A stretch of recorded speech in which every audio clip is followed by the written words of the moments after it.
Hello, everybody, and welcome to another PmP end of month review. I am your host, Vince Venturella, and as always, I am joined by another illustrious member of the painting and hobby community. It is Jeff Egan. Jeff, how you doing today, sir? Doing well, Vince. Thanks for having me. We have no Kieran this week or this month, whatever. I suspect that there might have been a polar bear related attack up in Canada. We are hoping he pulls through, and we are confident he will rejoin us next month, probably with a new fur coat. So that should be very exciting. But as always, we are going to review all of the end of month submits for the month of March 2016 for the PmP Google Plus community. What is the PmP? It is the Painters Motivating Painters, our hobby community home here on Google Plus. A great bunch of people who all post pledges, show their progress, and then finally, of course, do an end of month submit. And we then go through and offer some praise and constructive criticism and just review everybody's good work. So, Jeff, initial thoughts at the start of this? Anything you want to mention at the top to kick it off? Nothing except that there's a large amount of entrants again this month. People posting up, which is fantastic. We love that the community is growing. But that might also mean that we want to keep things moving quickly. So, we're going to give a couple of pieces of detailed feedback for each of you and some thoughts that we have, some things that might challenge you to improve your painting moving forward. And we're going to move briskly throughout all of the submissions to get through what is an ever-growing amount of monthly submissions for the PmP. It's really true. And I want to keep doing this as long as possible, and I don't mind. And right now, we're still where we're still fine. Eventually, there might come a time when we have to find a more clever way to do this. But for now, we'll use brute force. But we will try to be quick. And I don't want to. We're not trying to short shrift anybody. But if you had multiple submissions that were of, say, the same type, like you did a group of Empire soldiers, and then you did it, and we give you feedback, and then you submitted a second group of basically the same Empire soldiers, we're probably going to skip it, right? Because again, we're not going to say the same thing twice. If it's a completely different thing or different style, then we'll get back into it. So there you go. When you figure we could have as many as 100 submissions, if we take 2 or 3 minutes on each person, I assume you can do math and you would understand that that means we're going to be here for many hours. So I'm all out of toes and digits. So yeah, you do the math. I don't know. It's hard. Math is hard. All right, here we go. Let's get right into it. All right, I'm going to lock on myself. We're going to share up, and we're going to start with you, Jeff, on Kai Baker's Bone Ripper and Thankful. I love this model. Kick us off, buddy. Yeah, it's looking great. I love the model, and I like what you're doing with this Kai. You've done a couple of things that I really like here. The first is that you've got the complementary colors, the opposite colors on the color wheel, rather, of the green and the red working well together as your accents. And then you've got mostly tan and flesh-colored portions of the model with some metallics mixed in. So that means that the red and green really pop out as your main focuses of attention, and you haven't thrown in too many colors to make it look Skittlesy, as I like to say. So I really enjoy what you've done here. I do have a couple of pieces of advice, though, looking at this model.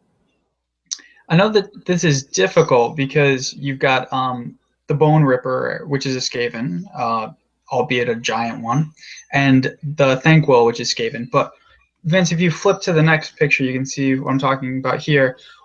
The feet of the Thankwell and the flesh of the Bone Ripper, to my eye, it looks like it kind of isn't separated enough. I don't know exactly how you want to accomplish this, but maybe making one a little bit darker than the other would do a little bit to make the Thankwell pop off of the mount.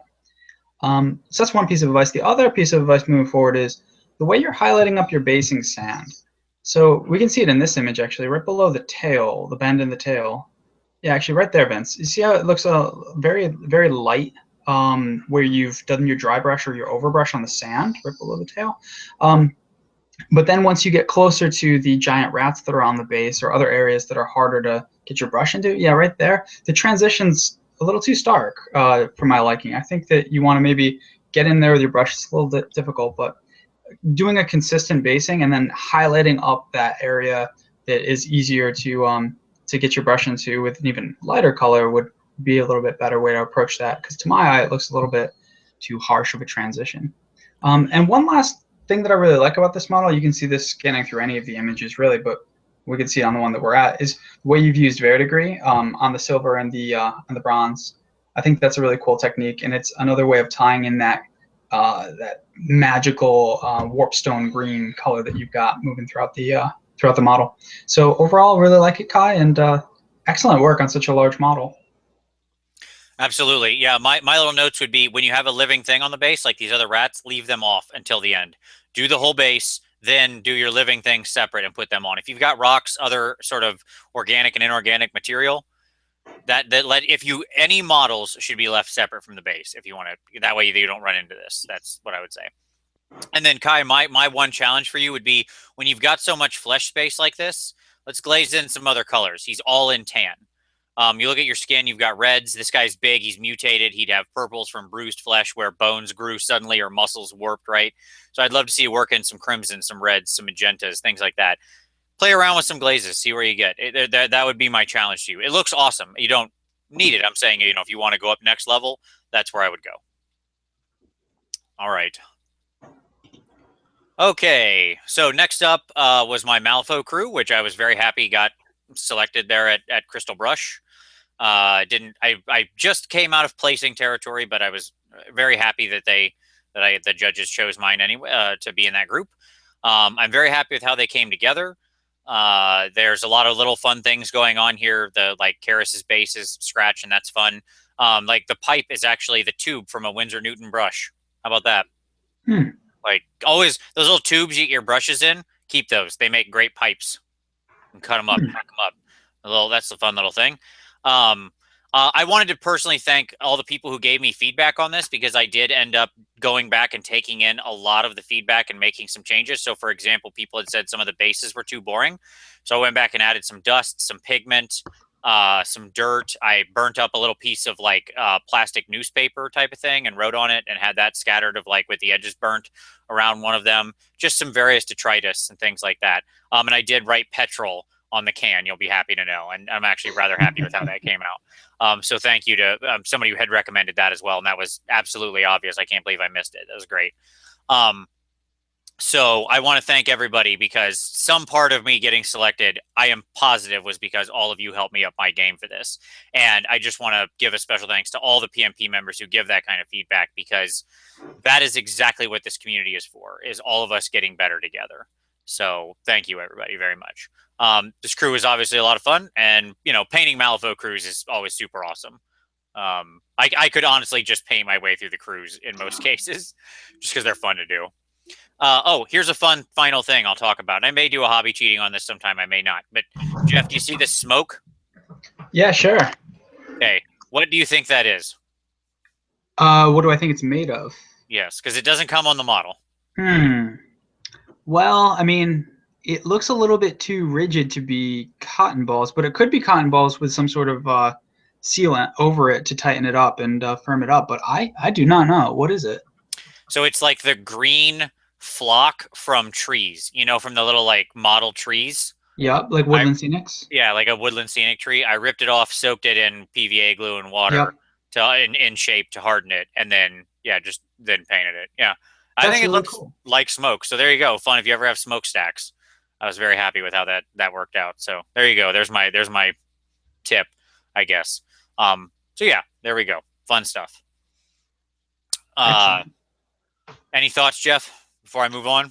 Just that it's a lovely set of models, and you should feel really honored for it having made the cut at Adepticon. That's, I was mentioning to you off air, that's a life goal of mine, just to make a cut, and you were this close. That should give you every bit of incentive to keep at it and keep working like you do on your models. But I think that's beautiful. I mean, I love the way that you move across the warm color spectrum with this warband, and this is a great example of something I've talked about many times on the PmP. Is that especially with malifaux crews or skirmish scale game models, you can really move across either the warm or cold or some other collection of colors, but really get a range so that you do different things in each model that pull out different hues, but that all work really well together and complement one another. And this is a great example of that. You can see every model has either yellow, orange, or red, or some combination of the three mixed in.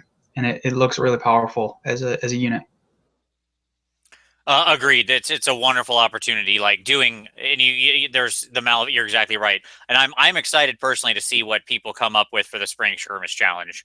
That's going to be a lot of fun. Hard to say, but I can't wait to see everybody's work over the 2 months. All right, moving on. That's enough of that. Okay. You've got Tyler. Well, yeah. Why don't you take Tyler's, and then I'll take Dice Miniature Paint Guy's starter box. Sure thing. So Tyler, I like this model. I don't love the picture. We need you taking pictures with a flat background of some sort. I don't care if it's white paper or whatever, but something so that the model doesn't get so lost on your paint table, which looks to be a pretty busy place. But I do like the model that you've done. I think we've viewed some of your lizard men in previous months. I think I might have spoken on them in particular. I like the way that you use the blue flesh of the skink and the reddish orange scales. I think that's really cool. Here you have the challenge where you're trying to mix that with a lizardman beast that it has two different colors on. You tie in the red with the cloak on the skink, which is great. But then you've got this this almost olive color scales, and that butting up against the turquoise light blue color of the skink. So that's a challenging thing. To my eye, it looks a little strange, those two colors together, the green and the blue. But the thing that I think I'd recommend most is something to highlight and differentiate these scales a little bit more. Because as I look at the model, which I do think it came out well, but the thing I see here is that the scales look as highlighted at the points that are most raised as it does in the areas that should be more shadowy. So something to make it so that the scales are lighter on the protrusions of the model and darker in the other areas would be good, and a little bit more differentiation from scale to scale. It looks like you did dry brushing here, but maybe that means bringing up the dry brushing just a little bit more on, for example, its shoulder blades and its the top of its hind legs or something to that effect. The other thing I'd say is I'd like to challenge you to do something a little bit different with the water. Maybe not on this army project if you've already started this process and you want to keep doing it this way so the army is cohesive, but moving forward, I think I'd like to see a little bit more color in the water. Even if you want it to be a murky, swampy color, I think you still need more than this really dark color you've got there. You can do that by mixing in pigment to the water effects, or you can do it by painting a color gradation of the water underneath before you put the clear water effects in. But either way, I think you want to do a little bit more to make that water a little less bland looking and less dark. But those are my 2 cents. I agree with everything said. It's good. It's good feedback. Exactly. That color gradation and fade in like natural water beds like that is so important to making them look sort of alive and real. Yeah, absolutely. And maybe a few plants scattered around too, some moss and stuff. Yeah. Okay. All right, Dice Miniature Paint Guy with the malifaux Neverborn versus Guild starter box. Great starter box. We've seen a couple of these submitted, and I like all of them. Dice Miniature Paint Guy has gone for some very, very bright colors here. So here's what I will say. Where I feel like this goes kind of like off is you've got either you've got one too many colors here, or you've got they need to be balanced out a little more, especially across the crew. So like when I look at Angel Eyes on the left, she's like all red, and then I go across to the guy on the far right, and there's no red, right? So the crew itself is very imbalanced, and it could have been a matter of like giving him red hair or something like that, or continuing your blood effect, which, by the way, I like the dripping gore effect with the glue there or whatnot that you're doing. That looks good. But I'm forced to wonder if we took these green scrubs, which I assume is what we're kind of going for here, the mental patient thing. A lot of people like making these colors. But I think if we made these, let's say, a dirty white, okay, and then what we were relying on was the purple and red, or if we went for changing her, if we got rid of the red completely and kept with the purple and green and had her be in the lighter tone, I think that we might be more in balance there. So I would say, just think about when you're going to use like a lot of stark colors like that, especially with unusual colored skin, you really got to think about then how the rest of your colors are going to balance with that. That, and I'd like to see the leather be like this be less glossy, unless she's literally wearing like leather party pants. Okay, like she's about to go, she's about to hit the club. Like that is way too much gloss on that leather.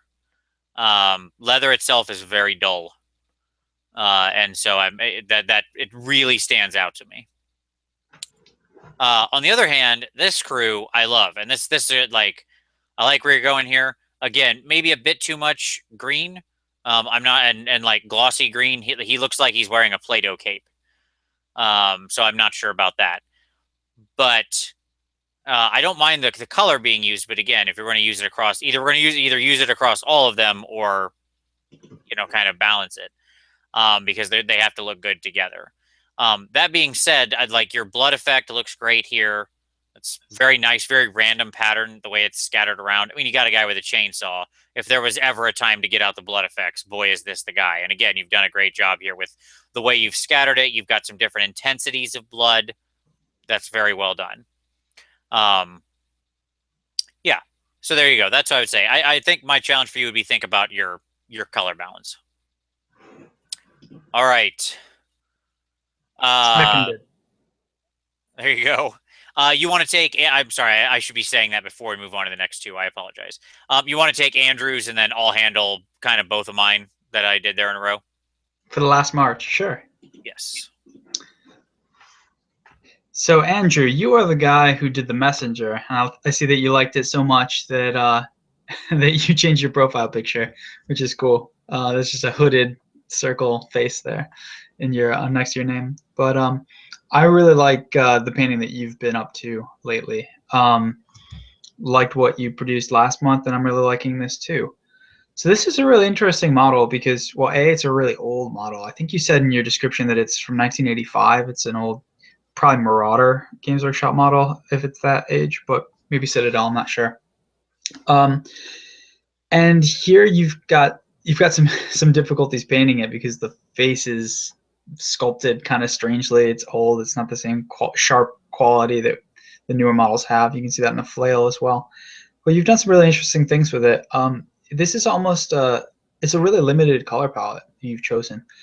Here the flesh is neutral, the boots are neutral, the loincloth is neutral, and then you've got your gold, which you've highlighted up, maybe even using a little bit of silver.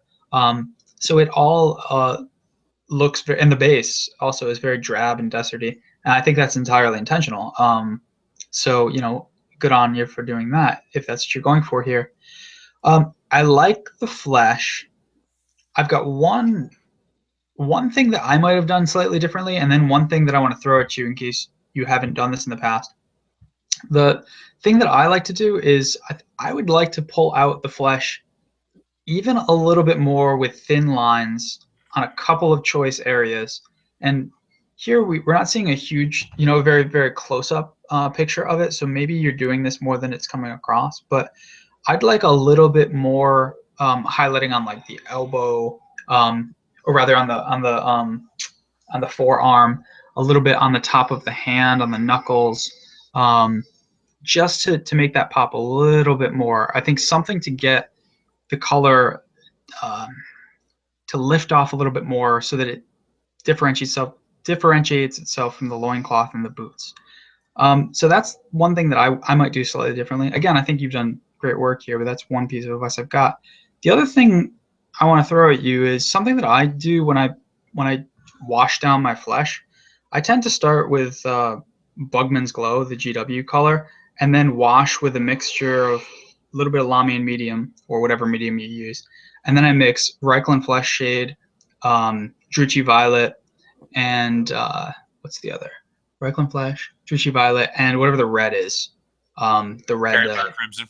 Carroburg Crimson, exactly. I mix those in equal portions, and that gives an almost purplish color in the recesses there. So here it looks like you've got a lot of reds, but on my computer screen, and it's always tough to tell what you're looking at in person, but I see more red than purple, and that'd be something to maybe try in the future. Give that a shot if you've never tried it before, but otherwise, I think this looks really cool. I personally like models that pop a little bit more, and I would have probably thrown in a couple of pieces to this model that really jump out with a bright color, but you're clearly going for something that looks very, very limited in its color palette and very neutral. So good stuff. Absolutely. I think you nailed every one of the points I was going to make. So there you go. All right. Let's move on. Okay, the first of many. We're going to skip future ushabti because I did a bunch of them this month, and I am the most guilty of what I talked about at the start of the show. So this was my first batch of ushabti, and I thought very much of you, Jeff, while I was doing these. I want you to know that. Yeah. The bright blue and green combination, I thought says Jeff Egan. So there you go. I'm not like these old the old ushabti. I have a mix of like metal and fine cast, and honestly, I love the model overall, but they really are a pain to paint because they're not like the detail isn't as sharp. If these were like recast in a modern plastic and cleaned up, they would have been just some of the best models around. But as it is, they are not. I'm happy with how these guys came out. The gold, I think I'm especially happy with. This is where I started sort of. It's actually in this month that I sort of discover the new gold strategy that I actually use now. Like I changed my recipe since my video on hobby cheating on this. So I'll probably have to do a new one on that. But I like using the non-metallic metal technique on true metallic metal. I think that's how you actually get the scale to look right and the color to look right. Yeah.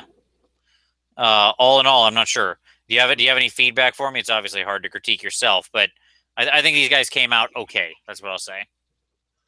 Yeah, I like them, and I think you're right to suggest that that part of what holds the models back is the sculpts. If they came out in a new plastic, I think it'd be even better because you're dealing with what you said, fine cast here. Yeah, I believe these guys are fine cast. Yeah. Yeah, but overall, I think it's really cool. I think you've got a different spin on the Tomb King Classic turquoise and gold and desert. So it's kind of a yellowish tan color. I think it all works really well together. And I really like the use of turquoise and green together. I'm wondering if there's another like spot color you can use to add just one more color to it. Purple maybe, I'm not sure, but that's the only thing I could think of. But overall, I really like it. And I like the detail that you've got, especially in the like on the, if you can't really zoom in, but on like the hand of the one in the center. Oh, you can zoom in. Yeah. So the hand of the one in the center. Yeah. The differentiation that you get there, and the highlighting, the really sharp highlighting that you do on that, as well as the gauntlet, and the armor. I think that's really cool. These type of models are right up my alley in terms of my preferences. Yeah. I do love these guys. Like in metal, it's even better. The fine cast sometimes get a little wonky, but like their faces, especially the jackal face and their hands are just the definition on them so great that it's fun to you get to play with the highlights in a really great way. When you're playing it, you're painting it a larger scale model there, which is like one of my favorite models in the GW range is the giant, because you can really do the things that you can't on an infantry sized person's face or hands or feet or whatever. So yeah, the more you boost up the scale, the more you can play with that kind of stuff. Yep, absolutely. All right. So then the next one will also show that. So the next one was the Scorpion, who I put on this nice big base. I made a hobby cheating video about making a big base like this.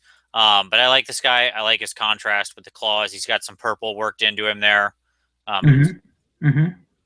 Both in the center here, but also if you look closely, you can see the darker purple tones worked into here in the claw, and there's some on his underbelly and stuff like that. But the goal here was exactly that, to push that sort of contrast way up and to really work on that, because he could easily become a pretty boring model, right? Yeah, exactly. and just all be the same color. And I think when you get an opportunity like that, when you have a model like this where it's kind of all one thing, it's kind of all one texture. You know, he's got a little bit of thing like the guy in his back, but for the most part, he's pretty much one texture. Like, don't just take that as an excuse to go, oh well, good, I can paint this guy fast, and just not really care or pay attention or try. You know, I'll just knock him out, wash him down. Look at, I think, models like this as an opportunity to do things like push your contrast, because you got a lot of big space, you got a lot of the same. You don't have to be switching paints and colors and things like that. You can really play around with the detail, and sort of make your own, and really make the model your own by pushing up things like that contrast, that tonal variation, a big amount. Mm-hmm. And the base as well is another way to personalize that kit. And if you had several of these, you know, different style bases, it really breaks it up and makes it look, because this is a monopose model, right? Oh yeah, absolutely. Mm-hmm. So it's another way if you had like 3 of them and they're all on these different kind of bases, it really makes them look a little bit different. Yes, they are monopose and metal. You could kill a man with one of these scorpions. Absolutely. They are just right through someone's head. They weigh a lot. You got to put it in a sock. You know? Yeah, well, sure, obviously, yes. Prison style, absolutely. Sure, yeah. All right. Let's move on. So I'll have you take Victor's here, and then I'll jump over to Paul Hemsel. Sure. Victor's Knight Vexalor, which his army was obviously finished and submitted for the budget of Sigmar. So, and it looks amazing. Yeah, really great. I mean, Victor, we've talked about your model so many times that I've run out of things to suggest to you. Well, I've got, I guess, just a couple little things here other than what I've usually said. But, you know, I'm going to skip the whole I love this, I love this, I love this thing that I do every month when you do your models, and just cut to one thing that I think looks a little bit off. And again, I only say this as someone who really respects your work and really likes it. But just because, you know, we got to keep pushing ourselves even if we're doing excellent work. The thing I think could be improved, I should say. It doesn't need to be, it's fine. It could be improved, is the lightning. Vince, if you skip to the 4th image, we can really see that. Let's see. Yeah, we get a close up. There we go. Yeah, 4. So I don't know. To my eye, the lightning doesn't quite look right, and I don't have a huge amount of experience painting lightning. And I think that it's a really cool technique to use on this model. And I think it's also really cool to tie that in the way you have with the eyes that are glowing on the model. So the twin tail comet, the lightning strike, and the eyes all tie in together throughout this model. But I think that maybe you need a lighter gray below the lightning, or something. Vince, I'm really struggling to figure out exactly how to do it. But I can take this as someone who's done a lot of lightning. Okay, like I have put so much lightning on so many cloaks and power swords and entire models. I feel qualified to speak about this. Sure. So, here's what I would say, and I agree with you. The problem with the lightning, Victor, is that it looks too chalky. Your white paint isn't wet enough, and it's too thick, right? So here would be my general tactic with lightning, and I think it's going to get what you're talking about. So we want to get really wet white paint, okay? We want it to have a nice flow to it, not running all over the place. We want it controlled. We want it to be nice and wet. We're going to draw thin lines. We're going to kind of shake our hand as we do, right? And you've got good like strikes, although it's almost a bit too regular. Like it's too much like this way, that way, this way, that way, this way, that way, this way, that way, right? You want it to look very random. And then what I would do is take and do it a little thicker than you might otherwise think.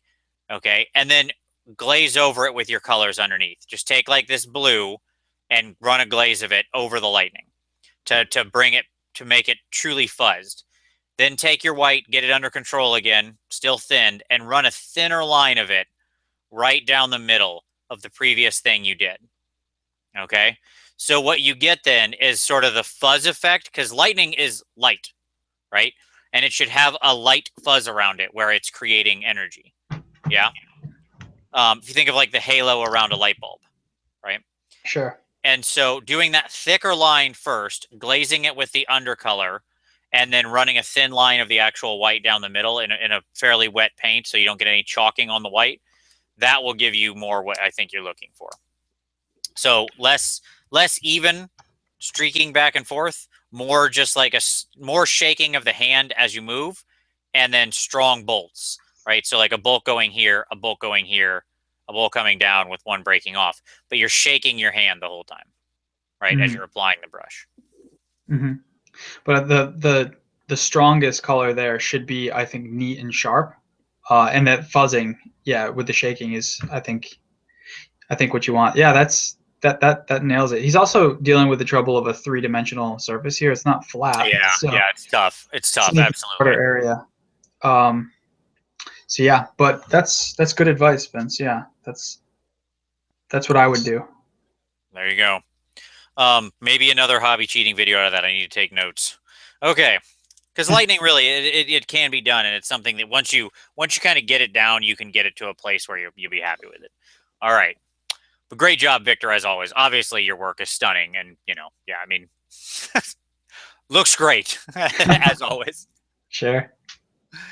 All right, Paul Hemsel with his first attempt at infinity models. Awesome. Let's take a look. Okay. So, a couple things, Paul. They look, you're looking good. I see where we're going with the color scheme for them. That's nice. My thoughts very quickly. These guys with Infinity, with big armor plates and stuff like that, what you want is nice, clean lines. Okay, and we've got too much of sort of the same colors going on here with the gun, the armor, stuff like that. Right. So if you want to do the armor in gray and the gun in black, that's fine. But then what I need are hard black lines in the middle, and I need these plates to be edge highlighted around. So what I would what I would tell you to do is go look at Angel Giraldez's sort of instructions for infinity painting. He's got a bunch of them around and on his blog and stuff like that. He's painted everybody in that range, and it's not about equaling what he does. He's one of the greatest painters in the world, but the techniques he applies of like he shows you how to edge the armor in the dark and the light to make each plate pop, okay, and stuff like that. He shows you where he highlights these guns, stuff like that. I think your pants look good, but again, we've got a color balance problem here. You've got this super bright orange down by the pants, nothing bright like that up top. So my eyes are really stuck looking at these models. And I don't have the right amount of movement I should have otherwise. And then finally, let's see some more action on these bases here. Infinity, low model count, skirmish force, moving in an urban landscape. If they're moving across rubble, that's great. Let's see some. It looks like maybe we've got some blocks back here. I can't really tell. Maybe it's just clumps, but I want to see some street, some blocks, rock variation, rubble, whatever. It doesn't have to be like plants and trees and shrubs and crap all the time. Like I'm down with them being urban, but like have some variation in there, I think is what I would say. Go nuts. It's doing urban figs and sci-fi figs are fun because you get to do totally different basing schemes than you ever do with fantasy. So I'd say lean into that. All right. Any other thoughts? No, you really hit the main things I was thinking of. The biggest one to me is the first thing you mentioned, the armor and the gun being the same color and blurring in. It looks like one large area of that one color, and you need more differentiation there. That's the biggest thing. Yep. I'd love to see like some of the orange be on these plates, right? Like just take some of these plates up here and turn them the same orange, dark brown Sure. underneath, white or like a almost white highlight on the edge of the plates. It'd balance the model and create differentiation. You can still have gray underneath. That'd work fine. There you go. Okie dokie. Moving on. Let's see. Why don't you take Hooves of Doom's skeletons, and I'll take Andy Bakerson's converted plague furnace. How's that sound? Sounds great. All right. All you. So, yeah, Hooves, you mentioned that you watched our last PmP while you were painting these, which is cool. I hope we gave you several hours of ideas to chew on and painting thoughts to keep you entertained. So, yeah, we've seen this army before, and you said you wanted to employ some of the tips that we gave you moving forward. I don't want to spend too much time repeating those things, but I know that if I recall correctly, one of the things we encouraged was a little bit of work on the bases. And if I know myself, I would have encouraged you to get a little bit more depth to the skeletons. so that we see a little bit more shading in the recesses of the ribs, especially. But overall, looking good. And I like what you've got here. You've got a limited color palette, you know, with the predominantly neutral colors that Tomb Kings are famous for. Same things we just talked about with Vince's model, his ushabti. But looking good overall, and really just keep at it. Painting a big Tomb Kings army like this could be a big challenge, and your biggest thing will be to try to keep motivating yourself to think about what that whole army will look like when you're finished with it. Agreed. And what I love is that he's starting with all the boring stuff. Get it out of the way. Yes, it's the right way to go. All right. Any other thoughts? No, nothing to add to what we've expressed last month. Yeah, looking good. All right, so Andy working on the custom converted plague furnace, which is very interesting. As I think this is like more or less scratch build, and like a lot of sculpting. I mean, there's some stuff in here that's you can tell is the original kit for like the warp lightning cannon and stuff. This framing here, but I'm guessing a lot of this here is like scratch build and stuff.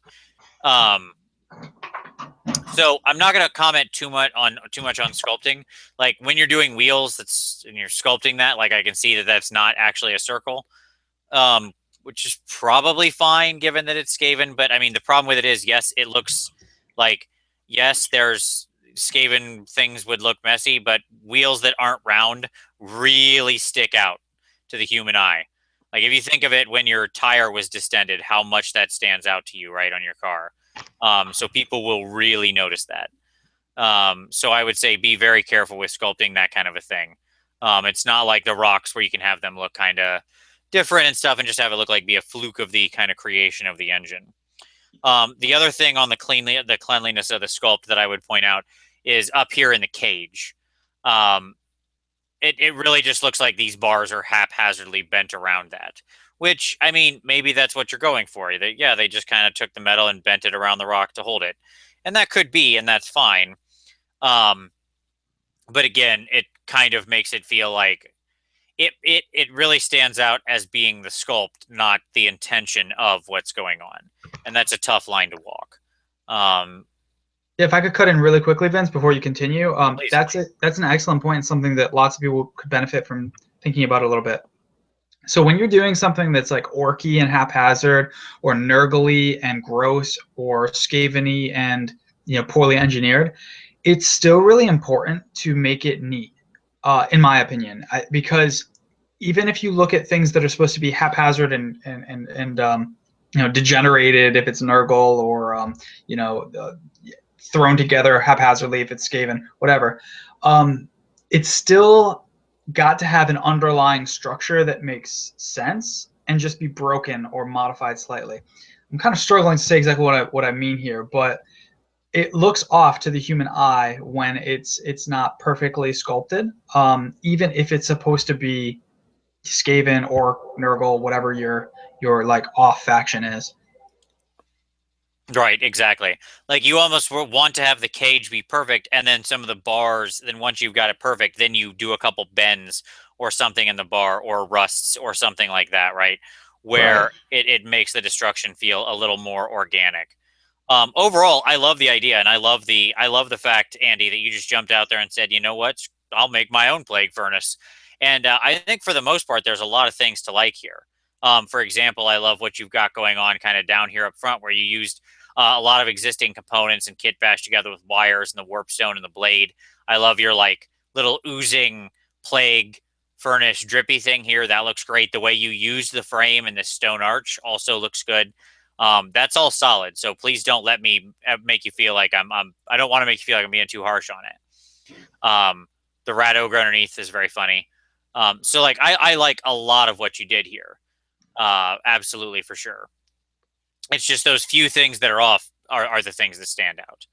Overall, though, fantastic work, and something very cool to just start from scratch and go creating your own. Way to go, man. It's good stuff.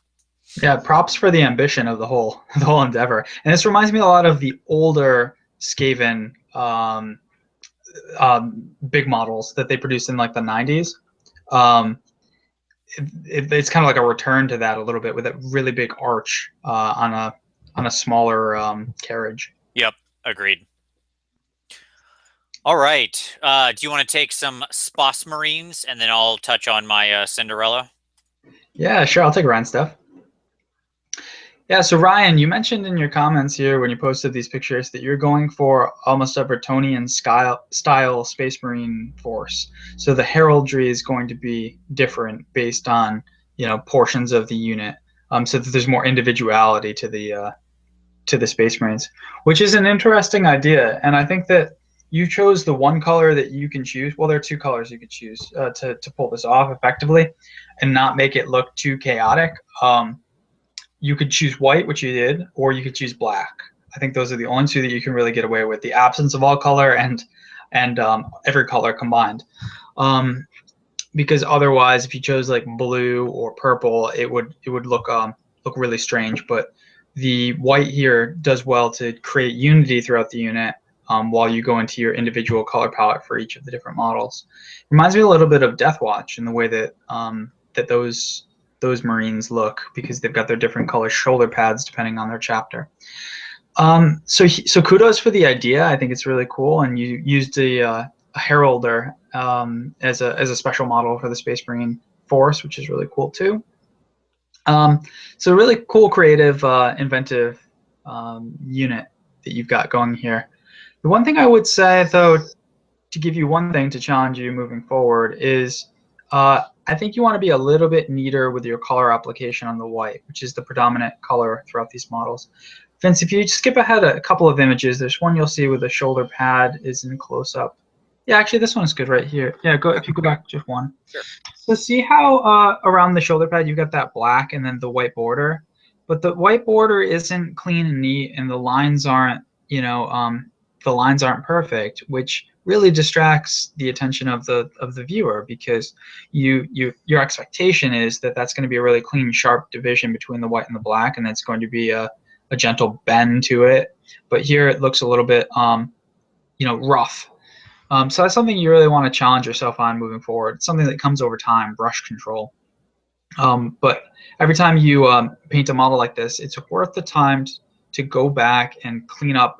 I would clean up the model by using black paint, just slowly and carefully drawing your brush along that ridge. Make sure that you got a nice quality brush with a good point, and you'll be able to do it. It just takes a lot of time, but the effect of it will really be worth the effort.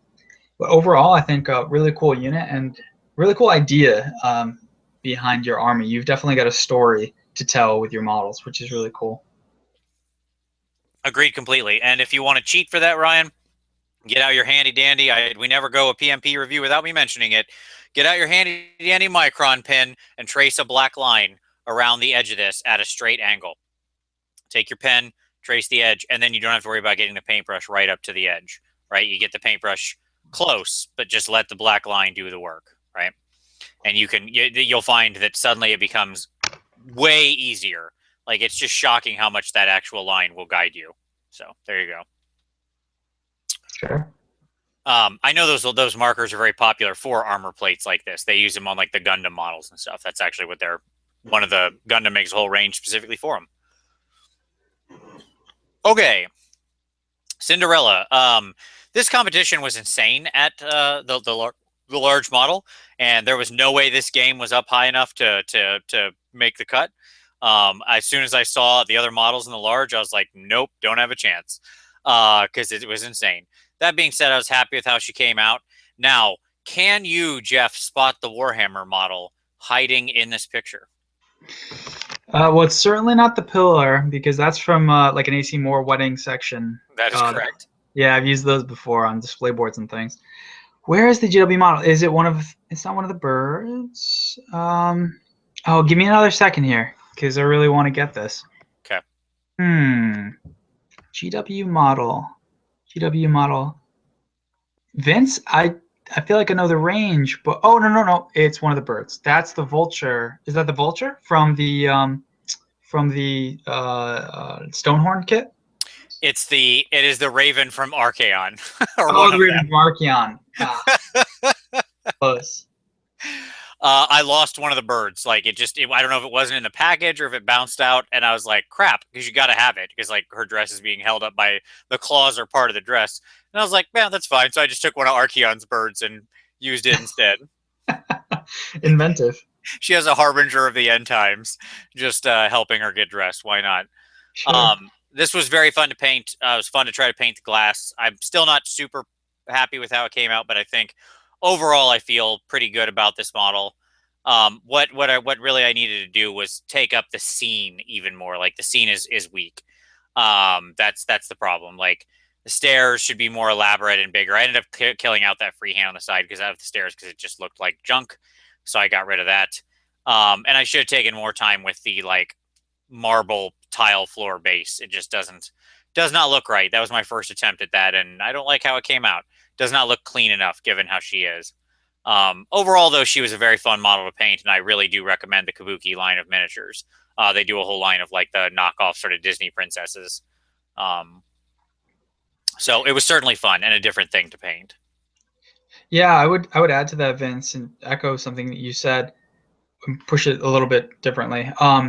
I think that the Cinderella and the birds look to be painted to a different caliber than does the base.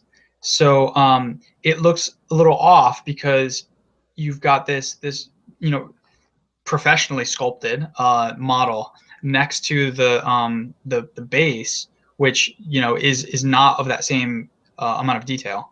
And so obviously you want her to pop off of the base and not to attract the most attention because that's the main focal point. But at the same time, something about the base needs a little bit more detail to it, I think, to kind of blend her into that scene. But and I guess just because you have so many folds to the dress, there's so much depth there, and then you get to the stairs and the pillar, and there's just not as much. It's not quite as ornate. Right.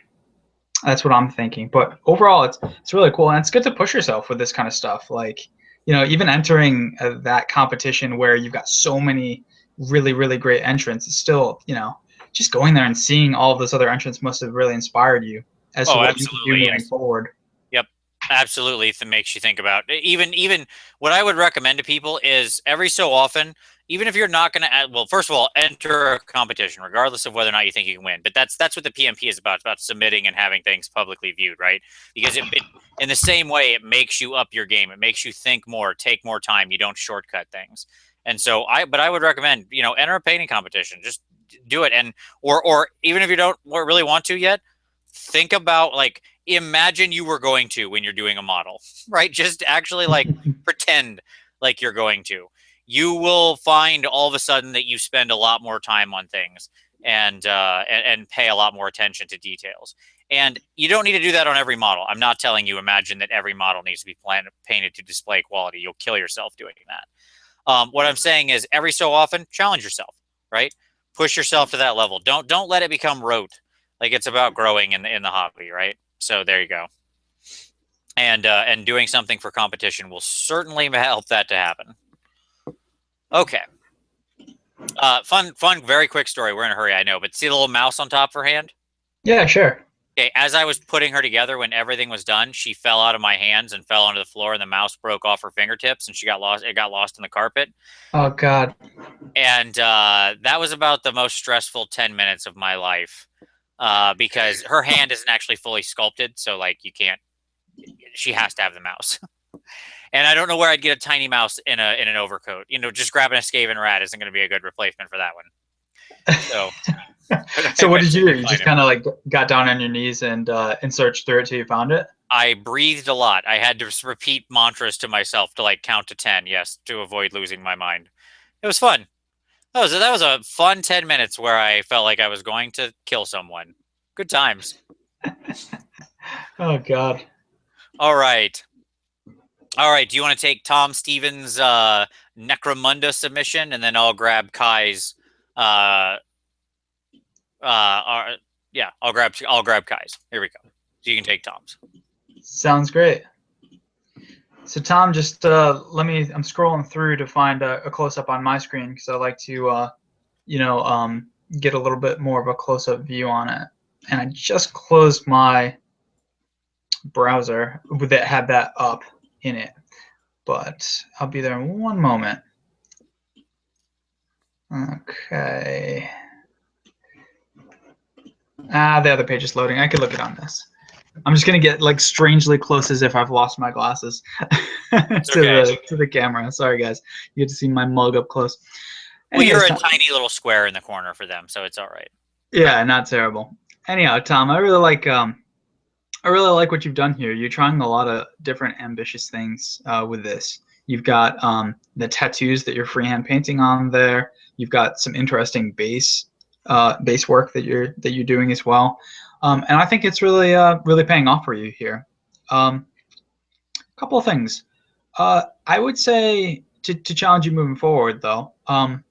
You want a little bit less of a harsh transition between the recesses of the flesh and the highlights of the flesh. That's a tricky line to toe because if you don't have enough transition, if you don't have enough a definition between the two, then it really starts to look flat. And you do want to bring out that definition. But here I think you went a little bit too heavy on the wash, or rather maybe you didn't go back over the wash and bring the paint back up to the lighter flesh tone. So that's one thing I'd say. The other is consider the advice that we gave a few minutes ago when we talked about the Gundam style models. What were they, Vince? I can't remember the exact name of the. Paul had been working on his Infinity models. The Infinity, yeah, I can't remember the name of the gang or the group of Infinity models, but those Infinity models, the orange pants and the steel gun. And the armor, and it looked a little bit gray. I think here you've got the same kind of thing going on, where you've got this really big two-handed gun that you've got, and then you've got the armor panel, chains, all of which are the same color, and those two are very close to what you're doing on the base. So I think what you want to do is figure out a way to break that up. Maybe you want to paint the gun barrel in a different color metal. Maybe you want to paint the studs on his shoulder pad a different color metal, or maybe you want to go with a different color metal on the chain, something just to break up the silver. And you've actually got silver on his head as well. So the more you can do to add a couple more colors to that without making the model look too busy, that's really the sweet spot that you want to hit. But overall, I think your model looks really cool here, and I think that the tattoos are a really great addition to this to break up that flesh. So in the same way that you use tattoos to break up your flesh, you want to use different colors to break up the metals to add more interest to your models. But you've got a really cool start to a Necromunda warband going here. I really like it. Absolutely agreed. Yeah, I'd love to see like the gun barrel down here be a brighter metal, and then have like some pigment burn around the exhaust, right? That kind of thing would be a great way to go. Mm-hmm. So yeah, there you go. Totally agreed. Looking good, Tom. The whole crew's looking great. He had submitted several of them, and yeah, and also I like your basing. Good work there. Don't want to move past that. You got some good rust, some paint, some nice stuff. I actually very much like the way you did the base. I assume I don't know if that's like a base insert or what it is, but either way, looks good. Okay. All right, Kai. So I think he went back, and I'm pretty sure this was him adding some shields and stuff to his previously submitted storm vermin. So I won't linger too long, except to say that looks good. I like your additions. Shields look fine. I like the little bit of very bright color around the edge of the copper, tying everything together. He's got some copper plates. You can see he's working in the oxidation everywhere, so that's good. I'm not sure about the little bits of green that are like here and here. That's very sort of distracting. I don't know how much that needs to be there. And then other quick notes. I mentioned it previously with the storm vermin. We need to kick up these bases a little. Some rocks, some grit, some more sand, something. Some more variation. And finally, I can't bang on this drum enough, but we're not done with this because this isn't framed. Take the edge of your base, black it out, or deep brown it out. Those are the choices. You can do the edge of your base in any color as long as it's basically black, because that's what makes it look right. And I promise you, to people who don't believe me, just do it and look at the difference. The difference is massive. It's this right here is the frame of your model, and you want that to be completely not seen. and painting in that black color makes it fall away and makes the eye ignore it. But good stuff. I like the unit. And I love you did a lot of detail in there, and that looks really nice. Cool stuff. Absolutely. All right. Let's see. Why don't you take both of Paul's things here? Okay. His Blood Warriors, and then Blood Bowl. His Blood Bowl, yes. And I'll take Ajax's Wargaming's first army entry for Infinity. Sounds great.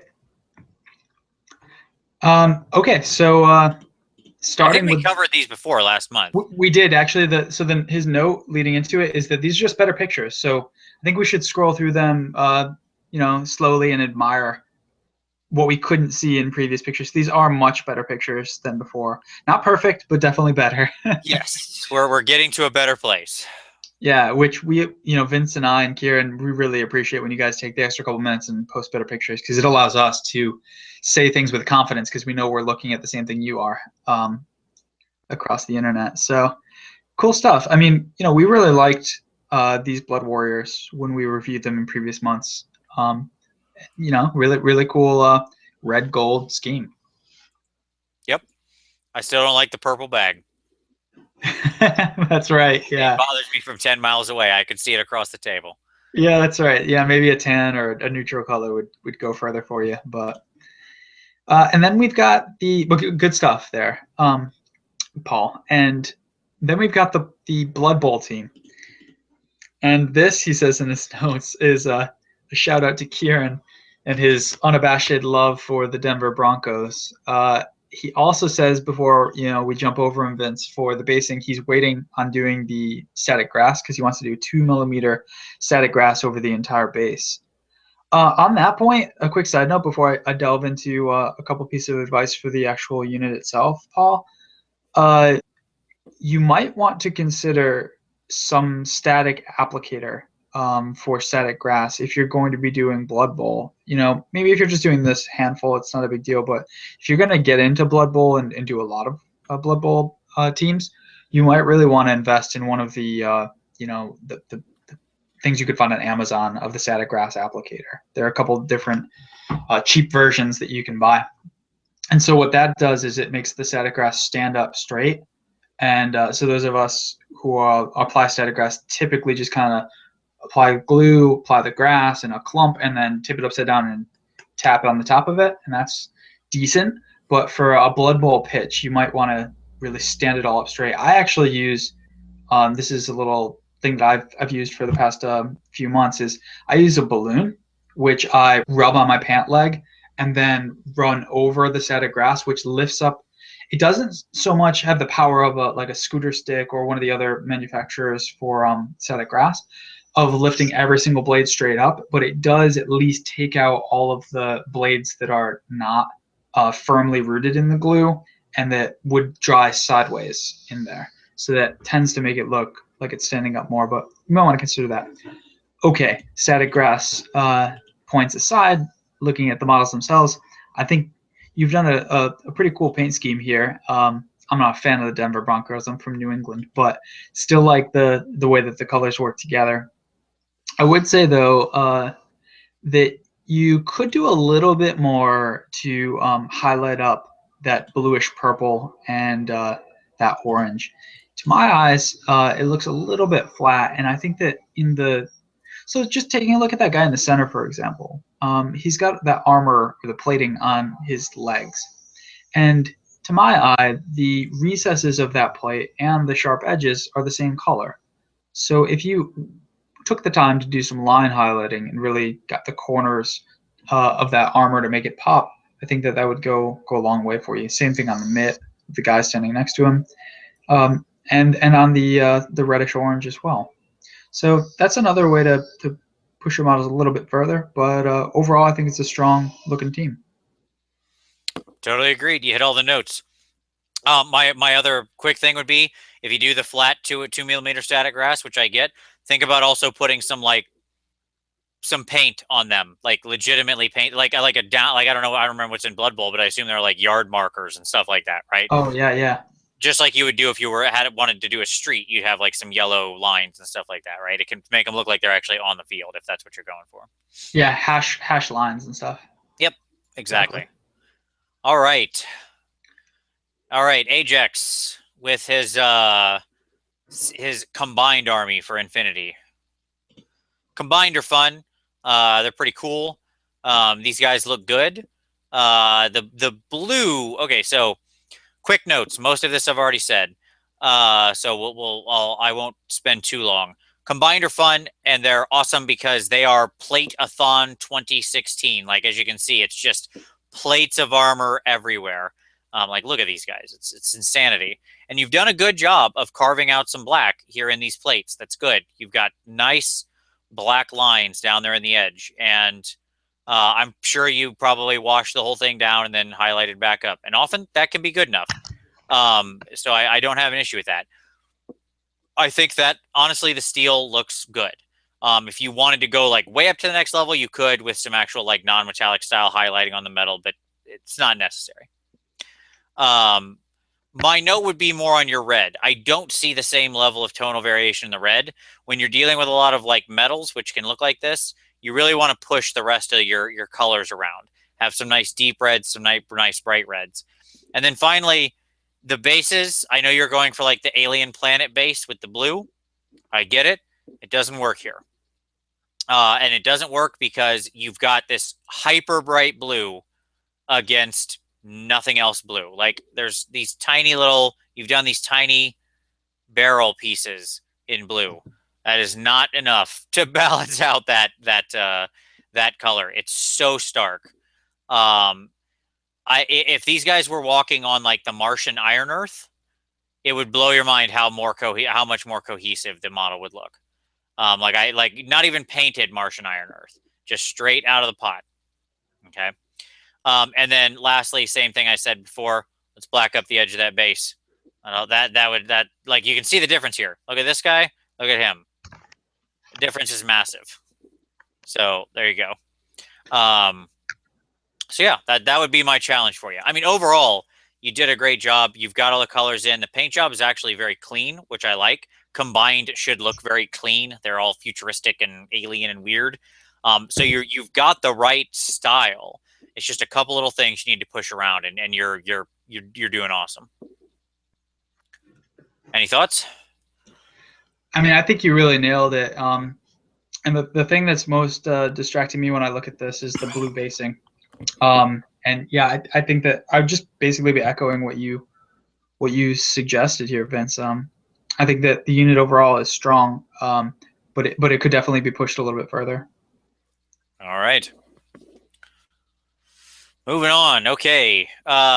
So I think, Tom, we're not going to go through each individual one because I know you submitted a ton of different guys for Necromunda, and a lot of the things we said, we'll give a look here real quick. But most of the things we said before still hold true for this, right? Same basic stuff with the variation in the steel and things like that, and the flesh. I think you did soften the flesh tone a little here on this one. The highlights and lowlights. Yeah. Excuse me. Yeah, sorry, Vince. I was going to say that looking at this, it does look a little bit softer than the other one. So maybe it was just that one model where that effect was taking place. Right. So do more like this. Good job. Yeah. Now we just need to kick that steel up to the next level, and you'll be ready to rock. And also, just the cool names and the individuality that you're putting into each of these models is really cool. This one he named Zapanisha, which is really cool, like a German thing. We hear like the click real quick on it, Vince. The close up on the upper left hand corner one. Yeah. So like the grenade, like your grenade is steel too. So that's what I'm talking about. Like you could add just a little bit more variation to that. I know you're kind of going for that monochrome steel color across the entire model, but I mean just a little bit more variation might go a long way for you. We need something. That's what we're saying here. We need we need a little bit more, because otherwise it all kind of fades together. And honestly, from a distance, what's going to happen is you're going to have a model that just looks gray and flesh, right? When you zoom out, and you don't want that. Which is a disservice to his quality of painting, which is high. So exactly. Yep. But we like your passion, Tom, and naming your characters is definitely cool. And I love the Goliaths. That's a really cool gang that you've chosen. Absolutely. All right, so you want to take Kevin Lorenz's first 3 Ashigaru, and then I'll take my snakes. Sure. I'm Be trying happy not to. to just keep doing my own models. It was a busy month. Sure thing. Yeah. So here we've got a really interesting model that I've actually never seen before, Kevin. It is a malifaux model. Okay. Oh, weird. I know that range pretty well. I don't have it memorized, but I've encountered most of those models, but I haven't seen this one before. Anyhow, um, so I like what you're doing. I like that you're mixing the fiery red and orange colors uh, with blue, gray, steel, a neutral colored wood. I think that's a good way to incorporate red and orange because those colors tend to really attract attention, and so leaving the rest of the model in either cool or neutral colors is a good way to provide some contrast. But here I'd say you want to do a little bit more, I think, to make the model pop in all of the areas. I would add a little bit more shading to the bone and then bring it up to a lighter color so that you get a little bit more contrast there. I would make the red cloth on the banner and the rags on the model pop a little bit more by going to that very bright color only on the edges, so that you get a little bit more definition there and sharpness to the corners. And I'd even do the same thing on the wood, where you bring it up to a really light color on the grain. The lightest color should be the edge of those pieces of lumber that are smashed and cracking upward. So right on those tips on the edges. So that's what I want to see, a little bit more neatness, a little bit more popping of the colors, because I think that you've got a really cool palette here and a really interesting model, and just a little bit more to push yourself in the highlighting area, I think is what you need. Yeah, I agree with your notes, and overall, it looks good. Like your color choices are solid, looking great, Kev. It really is. I think you just need to push yourself just a little more, and you'll really be at an A+ here. Okay, snakes. There they are. They're snake surfers. I love any model that surfs. I think we all know that. I like surfing models. You're gonna like the wyvern then. Did you see the new wyvern pick? I haven't seen it yet. We've been doing Oh, this. I'll talk to you after the show. No, I forgot to mention it before the show. It came out a couple hours ago. But Oh, gotcha. No, I'm sorry. I've been buried in work all day trying to catch up. Sure. But no, I love surfing models, and these guys are fun. When I look at it now, and there's a second set of these, which I'll actually go to for just a second, because I want to talk about what I didn't do here, what I noticed then. I didn't have enough sharp edges on some things. I did a little bit of edge highlighting, but I don't think I did enough. Like down here on the edge of these plates, there's a dark, but there's no contrasting light. So, and same here on the edge of this. And I ended up doing a video about this because the second time I did it, after I was looking at these, I realized I need to sharpen up those edges more. Because I've got a fairly extreme contrast in the gold, but I didn't bring it through onto the blue. I needed to take the darks darker, the light edges lighter.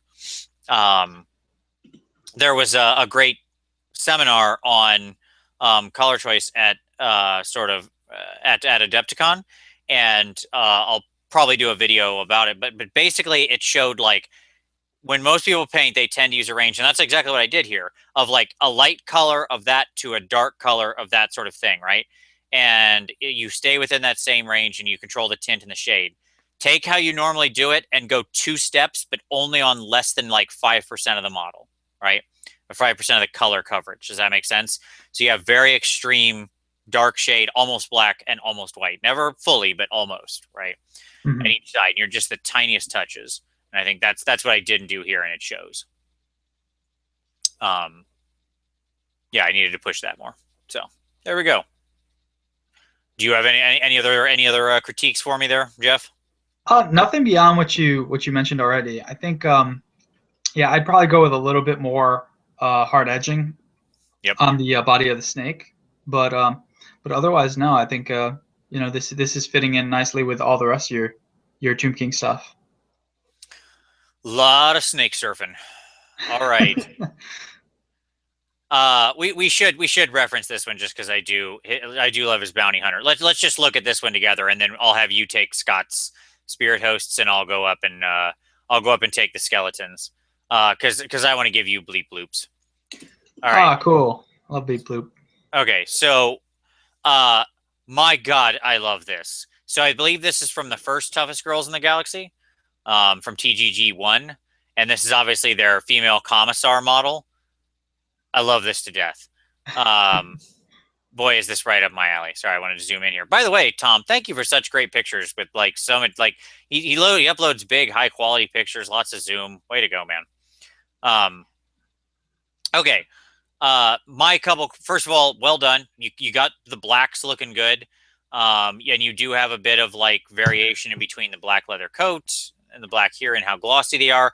I would have liked to see maybe a little more edging on some of this to kind of call it out just a bit. Same thing with the steel returns. I think my one final note is I would have loved to see these I would have loved to see her eyes have more going on. If these are like her gas mask night vision goggles, you could have really played around with that in like the same red color you've used here. She could have red eyes to match with her band and her ropes and what's down here on the base, and it would have balanced out. So that's my only thought is I would have loved to see her eyes actually pop out. I feel like that's the only real miss on the model. Any thoughts there for you, Jeff? Just that this model more so even than the other two gives a really great sense of what he's going for on the base and how he's letting Tom's letting the base do a lot of the work in terms of making the model pop, and the rest of it he's going for something that's almost drab. It's just cold steel and really dark reds and flesh. So it's an interesting approach. I bet if we saw a picture of the entire gang together, we'd see that the group of models as a whole has a lot of interest to it, and it in a way that's not dissimilar to what you did with your malifaux warband, where we're really picking out all the different colors of brownish orange to red to rusty colors across the entire range of models in the unit. I think it's really cool. I like that you're adding the personal touch to each of these models and naming them. As I said before, I think that's a really cool approach. Absolutely. All right. Moving on. All right, you've got Scott R's Ghosty Ghosts. Spirit host, cool.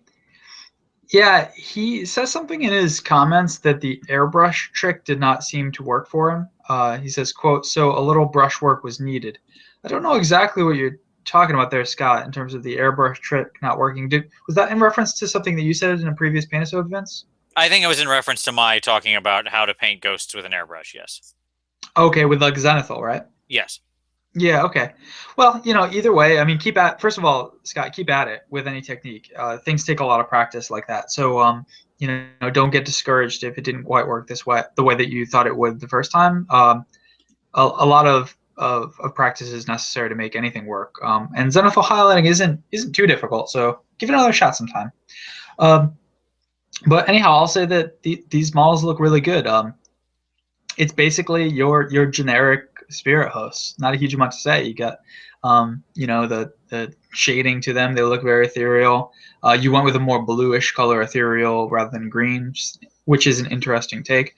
And I think your bases are pretty good as well. I like the use of tufts and flowers on them. So it's looking pretty strong. Yeah, I agree. And what I would say is there's often it's very rare that you can especially when you're working with a whole model that you can just airbrush the whole thing. Like there's almost always going to be some amount of brush work required to clean up, to push your highlights, that kind of thing.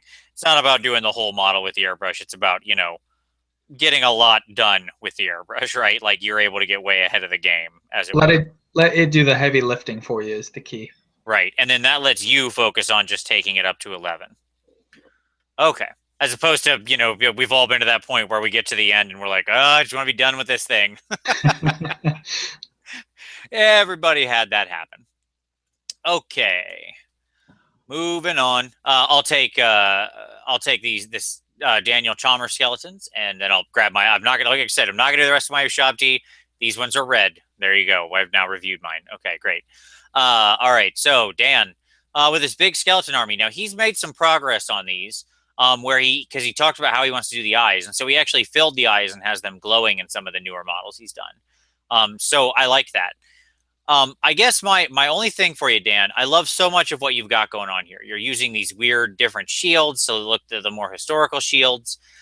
You're putting some freehand on there.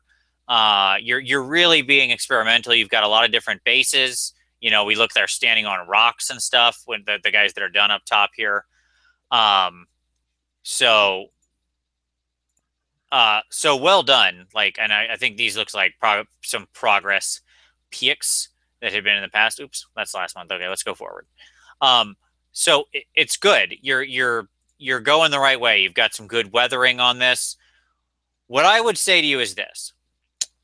What you need to work on is simply your control and your cleanliness. Now, some people are going to think immediately, but wait, Vince, these are supposed to be dirty skeletons. That is the idea. I understand that. And there is nothing harder than painting dirty, because painting dirty doesn't mean painting sloppily or not finishing or anything like that.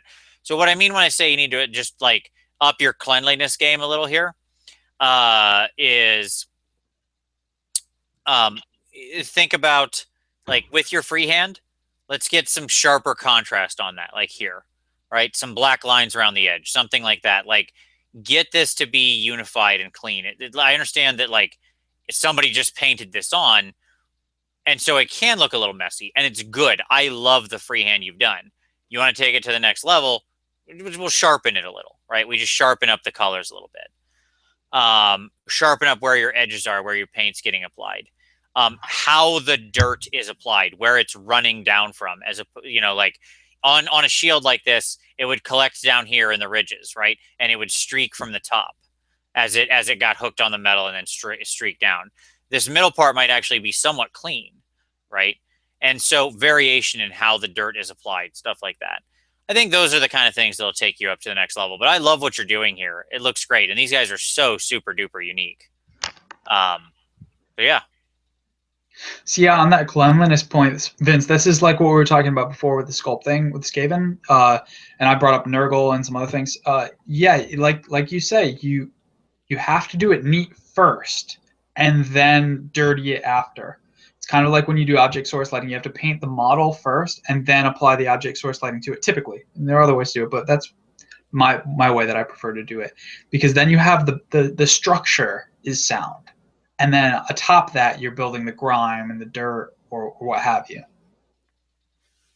Yep, and it's one of those things where, like, dirt, we take it for granted. We see things every day that are dirty, and we literally don't even tend to notice. Like, you look at the side of a building, you just see the building. You don't look at the streaks of rainwater and dirt that has accumulated, the moss growing, stuff like that. It just doesn't even register in your vision. But when something isn't like that, when it's not applied like it would happen in nature, you notice the difference. Your brain sees it. So applying, like, making models look good dirty is actually one of the hardest things, I think. So, I mean, full kudos to you for doing what you did here, because there's so much great freehand and work and customization. I love it. All right. There you go, ushabti. All right, they happened. So I'll take Mr. Lee Mech Shop's Blood Angels, but you've got Bleep Bloop. Bleep Bloop's unbelievable models. Yeah, how cool are these, Vince? Oh my God, these are a 10. I'm not even kidding. I love it. Yeah, and he said in his comments, Bleep Bloop said that they won the People's Choice for Mengel Miniatures yearly painting competition. They most certainly did. Yep, which is really cool, and they made it onto the top last 7 days in the new and notable on Cool Mini or Not, which is an excellent honor. Cool Mini or Not, of course, are the and the Adepticon Crystal Brush are linked. Just really great sources of painting inspiration for all of us. And on that note, Bleep Bloop's models, I think, are an inspiration to all of us. This is exactly, as I've said in previous months, this is exactly the style that I seek to employ when I paint my models. I really like how all parts of the model really pop. And, you know, Vince, it reminds me of, like, the armor panel and what we were talking about earlier on your ushabti. how you can see that he transitions from a really dark crimson brown almost all the way up to a light orange, almost to white, as he does the armor panels. And as he says in his comments, this painting takes a lot of time. The best results that you're going to get as a painter are those that you really have to earn with a lot of hours on a given model, especially the ones that are this big. Even just like he said in his notes, cleaning the models takes a long time to get all those mold lines off to make it look really polished and superior. But here I think he's chosen colors that work in Symphony. I think the turquoise, the red, and the non-metallic metal, both the steel and the almost goldish bone that he's got throughout the model look really, really cool. I don't really have anything in the way of critique. I think that these look excellent. And I don't really have anything else to add. Can you think of a critique to push things further, Vince? The only thing I can think of is like, if I were starting this from scratch, which of course you never would because these look awesome, I might have chosen something that was a little bit more contrasting. So like when you bring up the bone to its highlight, that's the same color that you're bringing up the metal, or excuse me, that you bring up the red to. Almost, they're very similar, and so maybe a little bit of a different hue there would make sense, so that when you bring it up to its lightest color for the highlight, there's a little bit more definition to it. So from a distance, the wings would look a little bit different from the red, but that's totally nitpicking. I think it looks really good as it is. It's just something I might have done slightly differently if I were thinking about it, if it were my own models. But really, really great stuff. What can you say, Vince? Okay, I have one small piece of feedback for you because, of course, that's my thing. But Bleep Bloop, let me start by saying these are A plus and they deserved everything. And I tweeted out when he won because I love that he won this and he's a member of our community and we're proud to have you. The staff that holds the weapons are where I see the only issues. You did such a magnificent job on the ghosts and the armor plates and the bone. I would have liked to see a little bit sharper, clean edge line of almost to the same white or more contrast on the stick and on the very edge of the weapon here. Like your non-metallic metal highlights here feel like they don't go quite high enough. Just a little, like you've got the reflection points here. One of the problems is you've done the reflection so superiorly on this red plates and they're literally catching the light and I can see the reflection point down, but I don't have a similar reflection point on the actual steel. And that's my only thing that sort of throws me off here. It is a minor nit at best.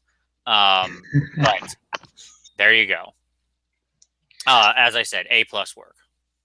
At this point, you're just trying to get to A++. Okay. All right. Mr. Lee Mech Shop, I'll have you take the Mickey's Nurgle Warriors there converted next, by the way, and then I'll take Rasmus's Sisters Battle. All right, so the Blood Angels. Okay, so we've seen Blood Angels a couple times before. I like your very scenic basis here of them in action. That's fun. And so we've seen previous Blood Angels from you. Some of the previous groups here are what we've reviewed. So what I'll say is, same thing sort of apply. I'd love to see a little more, in the same way we just saw what Bleep Bloop did. I'm not asking you to take your Space Marines to that level. There's a lot. I understand you paint a lot more Space Marines than you do Morghast or Rakai or whatever. But that idea of tonal variation in the red metal is what I'd like to see. I'd like to see some darker darks and some higher highs to really make these guys pop. Space Marines are such a good one of the reasons that they exist is because they wanted to give people a miniature that could be painted by almost anyone to look good. And you've done that here. And that's not in any way a negative statement. I'm just saying, like, the miniature has defined plates and sections and obvious raised edges. And you've got your color application down right. Now let's see you take it up to the next level and get really like some good edge pop on this stuff, right? Some good edge highlighting on the edge of the red. And I think these guys would really, really, really look great with that. Things like on this yellow, I'd love to see a little bit darker down here, a little bit lighter up here. We've got a very faint edging here. But I'd love to see a little more. Now, part of this is in red, and if there's more than I can see that's being knocked out, I apologize. That is, red gets washed out really easy by photos. But I think that would be my thing. I'd love to see like darker darks down in these plates, like right here and here, right? This kind of stuff. I'd love to see this be darker to really draw that contrast. But overall, very well done. Yeah, think about the amount of contrast that you see on the chainsword. You know, you're going all the way from black to almost white as the edges. Yeah, why don't you have more contrast on the armor plates in the red, so that it's more consistent across the entire model? I think that's something to think about. You know, moving forward with other projects. These look really nice as they are, but you know, more contrast to the yellow and the red would really go a long way. Yep. All right. Mickey's I guess Marauders, or perhaps Nurgle Forsaken, Marauders. or I think they could be both. Really, they could probably be Forsaken too. It could, yeah, but you know, why would you? Don't do that. Yeah. Yeah, no, really, really cool stuff. So she said in her comment that, or in her introduction to these photos, that she's going to do a horde of 80. So, you know, have fun, Mickey, with that. Mickey is well known. She's not a fast painter. She's an amazing painter, but not known for the speed painting. So Mickey, I look forward to seeing those 80 completed in 2032. Should be amazing. Yeah, we're all looking forward to it. Really great stuff again, and I like seeing the difference between these and your slaanesh models. You know, you're using different colors here than you've used on those, and I really like the conversions that you've done. You've mixed together Skaven and bits of the Chaos spawn, all sorts of different models. Skaven tails, it looks like, throughout these models, flagellants, lots of different bits at work here. So really cool stuff. And I did not fail to notice the scorpion green dripping from the bell. Really, really good touch, obviously. I have to get that in once per month. So what to say? You know, I really appreciate the way that you've made the flesh look really sickly. You've used that purple wash in a way that I described earlier. Now here it's supposed to be nurgle rather than, you know, human flesh, but I think that it looks really good to add warmth and, in this case, decaying, nasty warmth to the model. And I really like the use of this, I don't know what we call it. It's like a yellow olive color that you've got going throughout. You can see it especially on the standard bearer all the way to the right of the image. You know what?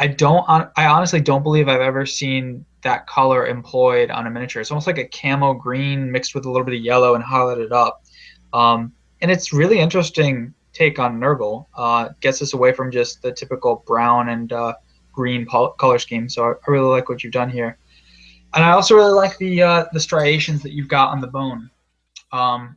You can see that especially on the standard bearer model that's to the center left of the unit. So looking really good. I don't know that I have much to advice to give, except to say that I think that the green cloaks that you've got look a little bit out of place in that I would have highlighted them up just one tick more, because you've got this highlighting you're doing on the banners, for example. You've got this highlighting you're doing on the bone, and I think that the green gets kind of faded out because it looks like you're highlighting up with gray. So maybe something on just the real sharp edges of the green cloaks to make it pop a little more and look a little bit less faded might be pretty cool. But that's just my 2 cents. Overall, I think it's a really cool unit.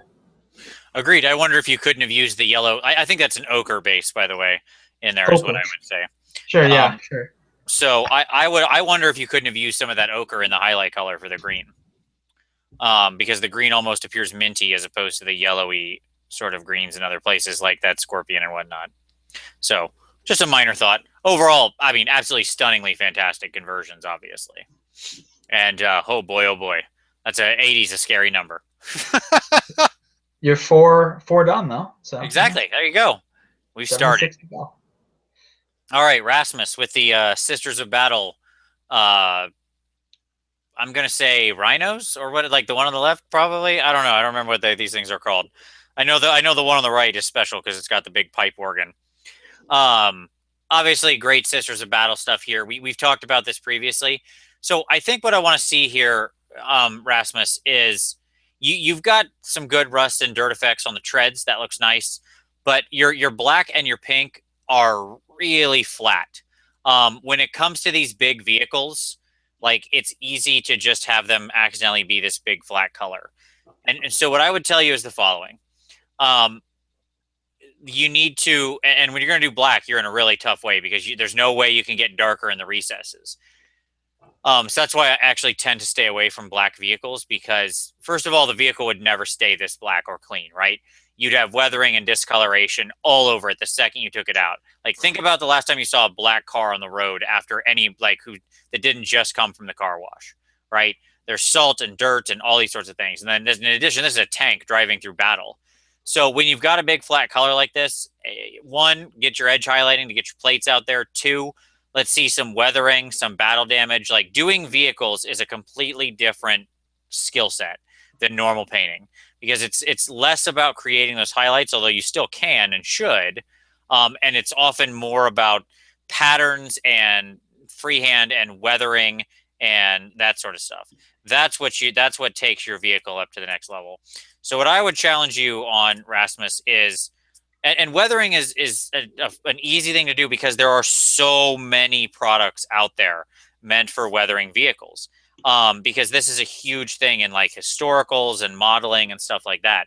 So there's just, whether we're talking about like MiG or AK-47 or Vallejo's line, I mean, it's just like the sources are endless. I would encourage you to go out there and explore some weathering stuff. You're doing it on the treads. Let's see it to get through to the rest of the model. Because as it is right now, this guy drove through mud, and then that's it. It was like very dry. It must have been like just perfectly wet enough mud because the side of this has nothing on it, right? Nothing here, nothing back here, nothing got kicked up on the rear of the tank, that kind of thing. So I would say we need to see my magical phrase, more tonal variation. And just more excitement to the model through things like battle damage, weathering, stuff like that. Okay. Moving on. You want to take Drunken Deer's end of the month submit there, all his big collection, and I'll take Melissa N's slaanesh people. Sounds great. All right. Yeah, so we've got a lot of models to scroll through here, Vince. And Yes. You said in these comments that the gray is the only thing finished, and everything else needs some final touches. So, I mean, this is really like a interesting collection of models here. A lot of orcs and goblins, but then you've got some Lord of the Rings trolls mixed in as well. I guess he's using those as maybe stone trolls, or I'm not sure what he's using them for. But you've got really all the trolls represented here: stone trolls, river trolls, everything. So quite a few models that you're working on. Overall, as we kind of scan through this army of miniatures, I'd say that if you're thinking about doing some final touches, I think you could definitely do more highlighting throughout. For example, like on the pants of the orcs, on both the chariot and the infantry, your red gets a little bit washed out there, and could definitely use a little bit more highlighting up. You can go either orange or pink with it. I recommend orange. Really, like a line highlight on almost all of your colors to kind of finish them up would really go a long way to making these models pop and look more polished on the tabletop. So I think if you're thinking about this as a whole project, you've done all of the hard work so far, and now you have the opportunity to do that really fun thing where you add one more highlight to everything, and it goes from something that looks more tabletop quality to something that looks even more impressive. So you said in your message that you are moving so that you don't have a huge amount of time, which makes a lot of sense. But when you come back to these models, doing a layer highlight on the orc flesh, doing a layer highlight on the red cloth, and doing a layer highlight on the tans and browns and the accent pieces would really go a long way for you as you work on this. But looking good so far, and it looks cool as a collection. But just spend that extra time and get to those finishing touches. Totally agreed. It's great advice, and your point is very well taken, because I think what happens a lot is that people kind of get through. The problem often with painting models is that getting your bases down, right? Like your base coat, your base colors, your very basic blocked highlights, is time consuming, and it's often, frankly, not that exciting, right? And then you get to the point and you're like, oh, I just want to be done, right? And then so you kind of don't do those last steps. But the problem with that is that those last steps are both what makes it really pop, and they take a lot less time. Like, honestly, a couple, even just a couple thin layers can often be the difference. And those are quick because you're covering such a small space. You're hitting just edges. It's a much faster process. So what I would say is, go that extra step. It's not, doesn't add a lot of time on, but it really makes the end product different. All right, Melissa N, who is working on giving us some better photos, so I appreciate that. I like the basically Sigvald conversion here. We talked. I think we mentioned some of this before.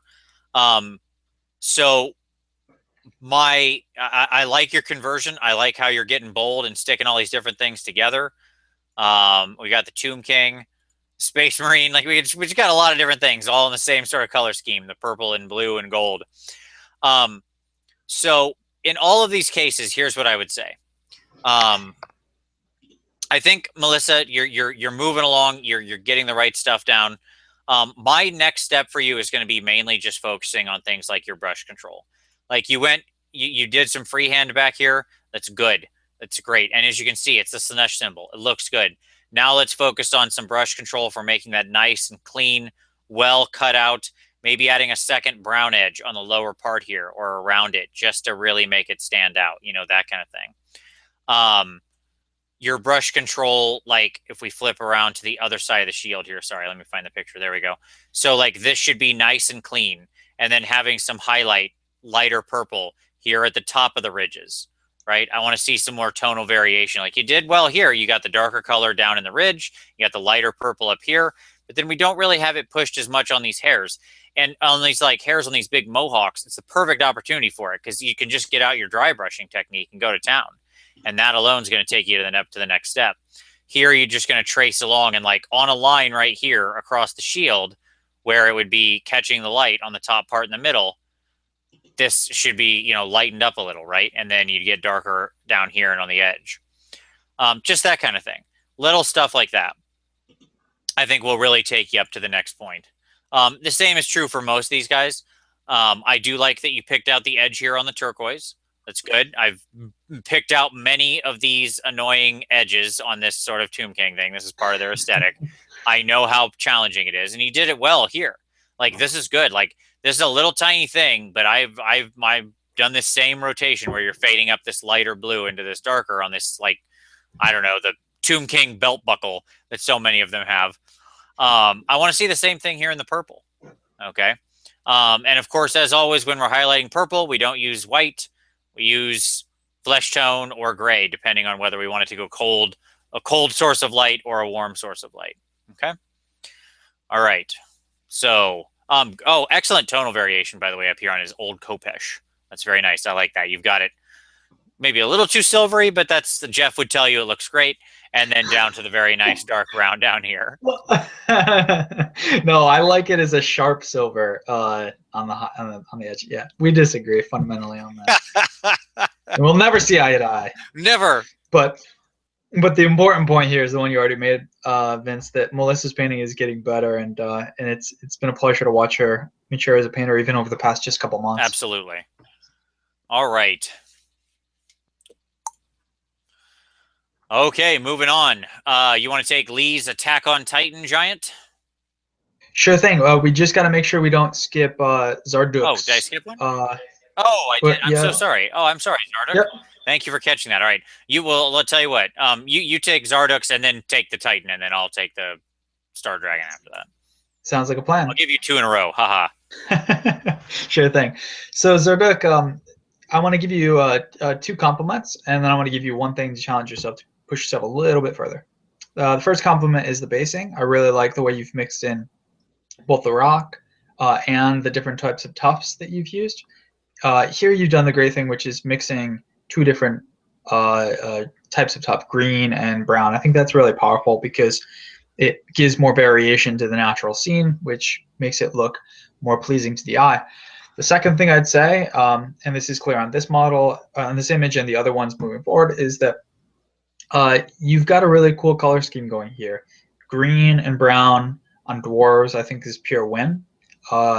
It looks really, really good. It almost would be cool to ally them with wood elves or wanderers, as they're called now in AOS, if you were into that kind of thing. I know you've got the square bases for your other models, but they're now allied, so it reminds me of wood elf schemes. But I think it looks really good on dwarves too, because the green really plays well off both silver and gold, which you've done here.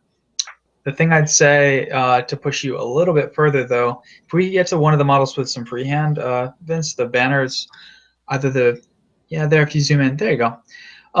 So the thing that I see here, and I saw it on the first image that we had as well of the war machine, is if you want to challenge yourself, try to sharpen up that freehand just a little bit more.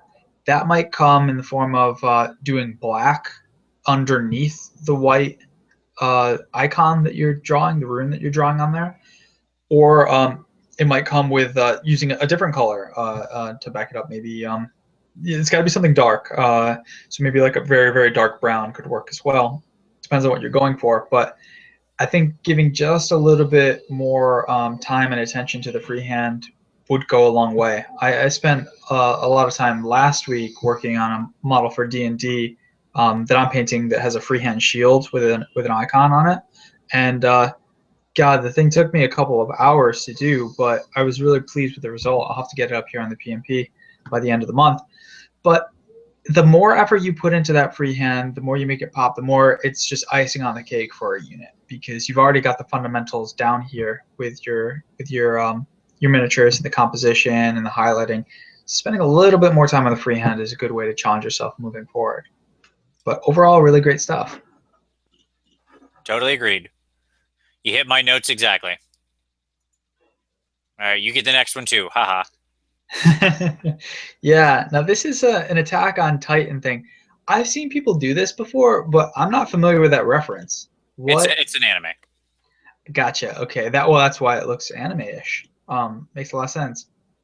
Yeah, so you're not the first person that I've seen do this sort of giant.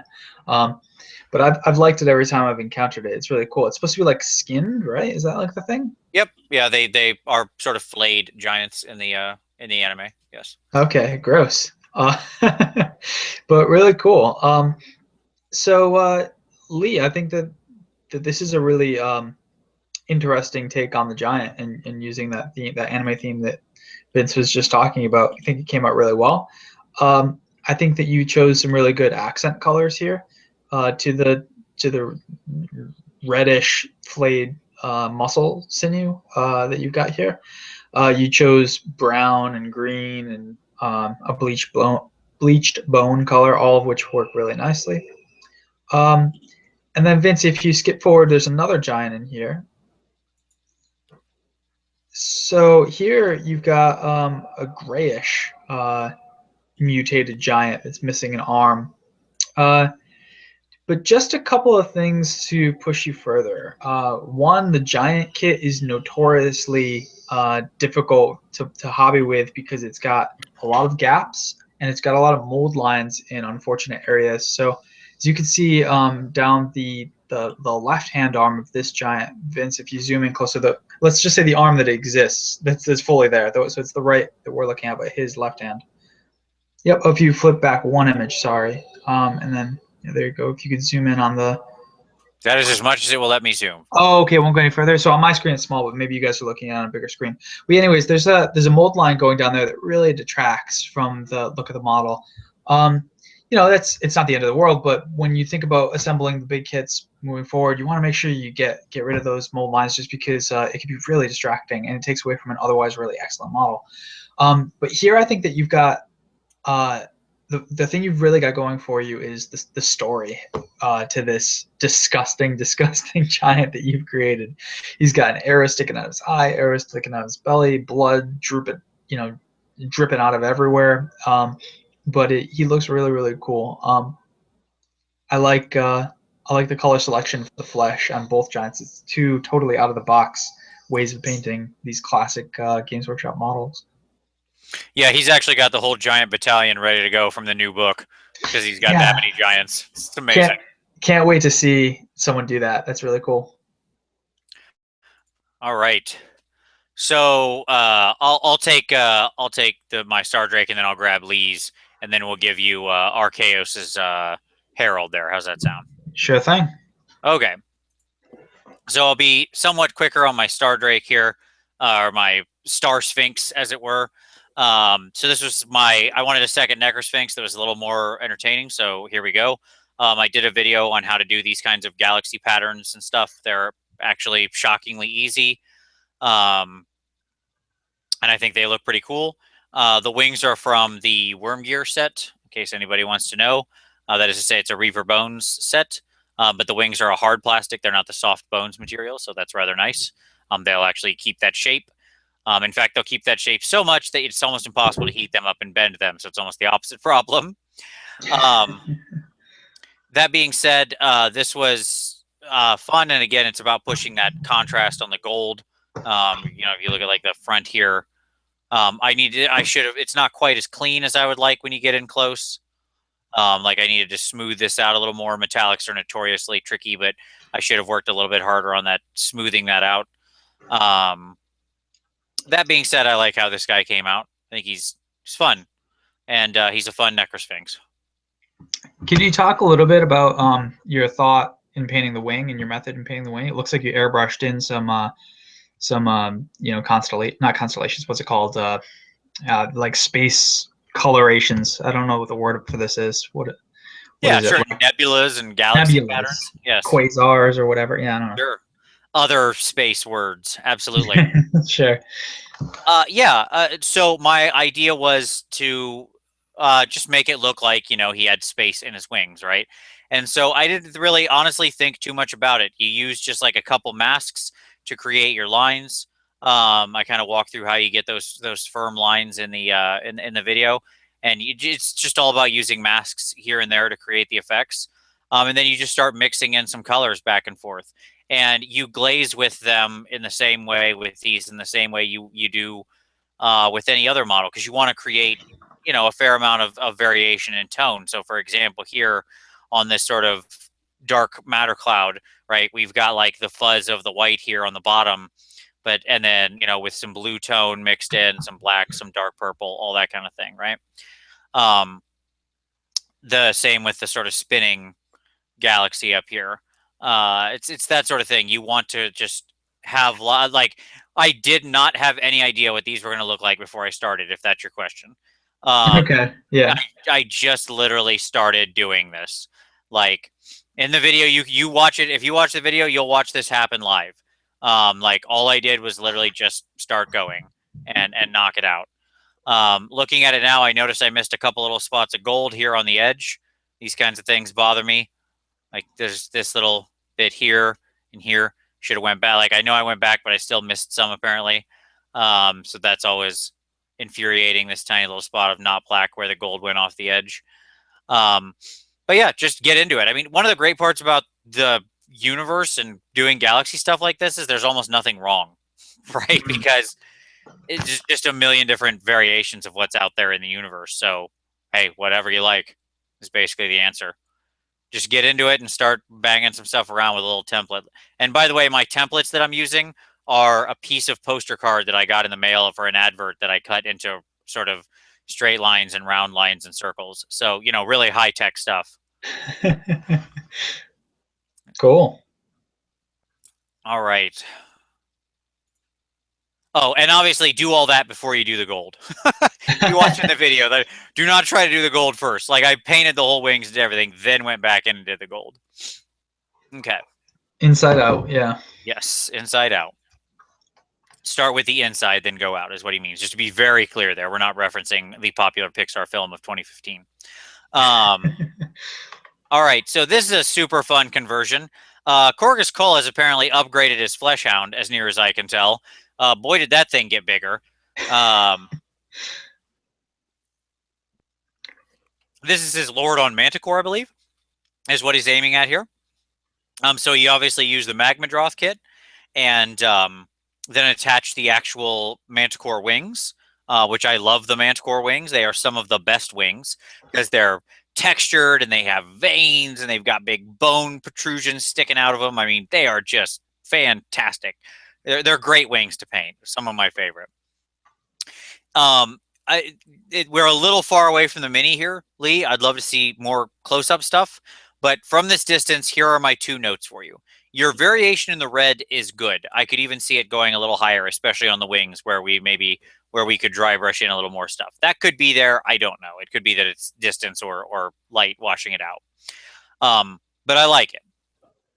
I would love to see a little more variation in the bone. The bone looks a little flat. So some darker darks, some lighter lights. Push that, especially when you've got this big, highly textured ridge here. Just get that a wash, or if you want to brush paint in, that's fine. But get those darker colors down in the recesses. Get the edges here up into higher highs. And then everybody loves having a tiny little bit of purple in. I'll tell you what, the single purple tongue. I need more purple if we're going to throw that purple around. Like you threw in a random piece of bright purple, and that's the only purple on the model. I understand it's a tongue. It needs to be a different color. Make it crimson or something, so it's in the same color palette, or throw purple elsewhere. As it is, it sticks out like a sore tongue. It's so bright, and so the only thing my eye sees, which is a shame because I should be looking at the rest of it. One cool way, if you want to do the purple, you could work it around, is you could have like Corgus's parts that you have black be purple, and you could have the veins in the wings be purple. That would be one way to get it in there, because the one of the best parts about the Manticore wings, they do have these big giant blood vessels in them. Take those and make them purple. But in general, I'd like to see those picked out in some way, contrasting color, lighter, something. They're a great piece of detail on this model. Don't let them go to waste. All right. Any other thoughts you wanted to add there, Jeff? I think you hit all of the high points there. I think it looks really cool. Yeah, and it is a really bold conversion. Yep. Super sweet. Lee is just the man with these ridiculous, awesome conversions on these giant models. All right. A regular mech. Yes, indeed. Yeah. Okay. So here we have a heralder by Archaos, 1861. And so I like the idea of swapping out the head. There have been lots of complaints about that heralder head over the past few months. And I think that this looks really cool. So I also really enjoy your paint scheme. It's actually kind of similar to the dwarf paint scheme that we talked about a few minutes ago. And I have the same thoughts on it. I think that green or turquoisey blue-green, aquamarine, and gold are a natural pair, and silver also goes nicely with that. So here I think that you've got a really clean, neat-looking model. That's a great starting point. I would say one piece of advice to challenge you moving forward, and I feel like I've said this in previous months, but I can't be positive. But Vince, could you flip ahead one image onto the back? Yeah, there we go. So what I want to see here is just a little bit more highlighting. You have so much depth to your metals. I'd like to see just a little bit more highlighting on both the shoulder pads and on the cloak. What are we calling that? It's got the leather strands. There's a word for that. Let's call it strands. That's fine. Strands. Yeah, man, I'm blanking on words for things tonight. Okay. Yeah, but anyhow, so I'd like to see a little bit more edge highlighting there, just to make it pop a little bit. I think that would go a long way. You know, just take your base color, mix in a little bit of bleach bone, or mix in a little bit of light gray, and you're on your way to highlighting it up in a way that'll look really, really nice. But overall, really cool stuff. Absolutely agreed. You hit my notes as well. Maybe a little more of the green used around on the model in some other places too, I think would be maybe one other thought. You got the bright green up here on the shoulders and nowhere else. It could be like the runes on the sword. Could be that easy. Sure. Alrighty. Okay, well, we got a lot of different stuff from Mickey. So why don't I scroll through everything? You want to take his 3 infinity submissions here? Sounds great. I'll kind of move through and we can talk about them. Cool. Yeah, just scroll through the lot, and I'll give some overall thoughts. Yes. So yeah, we've seen some of your work before with your Infinity models, Mickey, and looking really cool. I like the paint scheme that you've used here and how it's almost like an urban camo scheme, which looks really good on Infinity models. And I also like the neutral colors that you're pulling in on the backpack and the boots. And let's flip up to the next one. Yeah, so here we have another model, and here you're pulling in yellow in a way that you didn't on the other model. Blue and yellow are a nice looking pair. It's Eldar Alatak is the craft world, I think, in the Games Workshop world. So those two colors look really good together. Here it's a similar sort of thing. You've got a really cool urban camo scheme going, and you've got your unique basing style where it's almost like the French flag, which looks pretty cool. I'd say you could possibly neaten up the highlighting a little bit. I personally really am drawn to sharp highlights on even cloth, just to add some interest to it. But overall, it's looking pretty good. And let's move to that third set of images. Yeah. Oh, okay. So this is the model we just saw next to a gun. Yes, it's next to his tag because I think he's that tag controller. So. Okay, it's called a tag. Yeah, I know so little about Infinity. But yeah, it looks really cool. So yeah, here I'd say, well, here's an example of you used more of the highlighting that I'm talking about on this tag model. When you get to the hard edges, you're bringing it up with those sharp highlights. I think you want to do that a little bit more, as I said before, on the folds of the cloth, like on the pants of the crewman there, just to sharpen it up a little bit. But overall, it's looking cool. One other thing that I'd add that strikes me now as I'm looking through these is it would be cool if you added a little bit of weathering to these stones on your bases. I think using a green wash or a brown wash would make it look a little bit more realistic. Vince, you've talked many times in the show about how stones tend not to look this neat and clean on buildings or on walkways or wherever. So adding a little bit more interest with a wash to change the colors of some of these stones would be a great addition to these models. Yeah, agreed. Absolutely. Just get in there with some browns, some light browns, some greens. Just go nuts. Yep. I agree. You hit all the points I was going to hit. All right. Okay. So I'll take mine, and then I'll take Ambastier's malifaux crew. One of my more favorite crews he did, so I'll definitely take that. And then we'll go. Why don't you take Yannick's Realm Gates? How's that sound? Sounds like a plan. All right. So this was my single model entry at Adepticon. And I'm very pleased with how this came out. Again, this was a really, really tough category. But I'm still quite pleased with how this girl looks. The stuff that ended up winning is just bonkers amazing. All 3 of them were just great. The girl who won first place, which was Jessica Rich in the fantasy single miniature, ended up winning 3rd place overall. And she had done the I don't remember, like the mermaid model or whatever woman, the mer controller woman that Marique had won with a couple years back.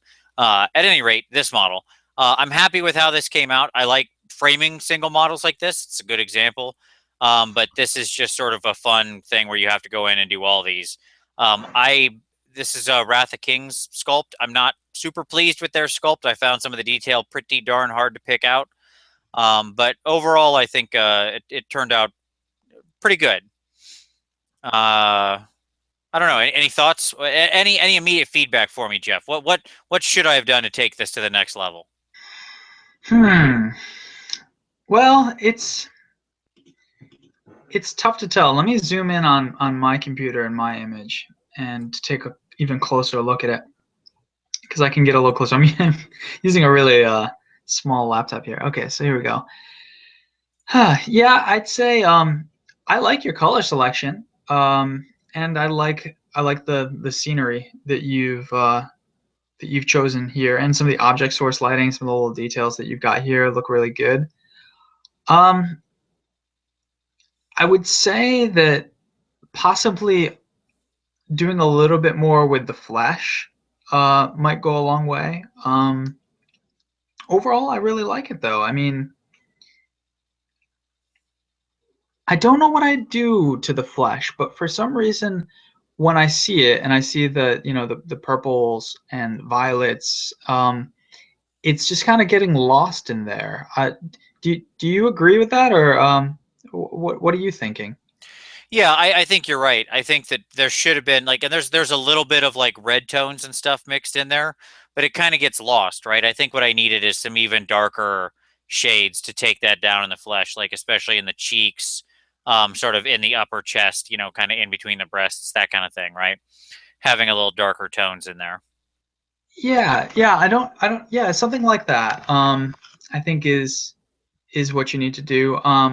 But overall, I mean, I think it's a really strong model. It's not like I look at it and say, this is the thing that needs to change. But it's possible that totally different color selection might have made the model look even better. But honestly, I think it looks really solid. It doesn't nothing strikes me as wrong. I think the flesh gets a little bit lost in with the light color purples and whites that you've got there. But I like it. I like all of it, and I think it looks really good with the basing as well, because you've pulled out all of those different purple, pink, white colors that you see throughout the model. So I like it.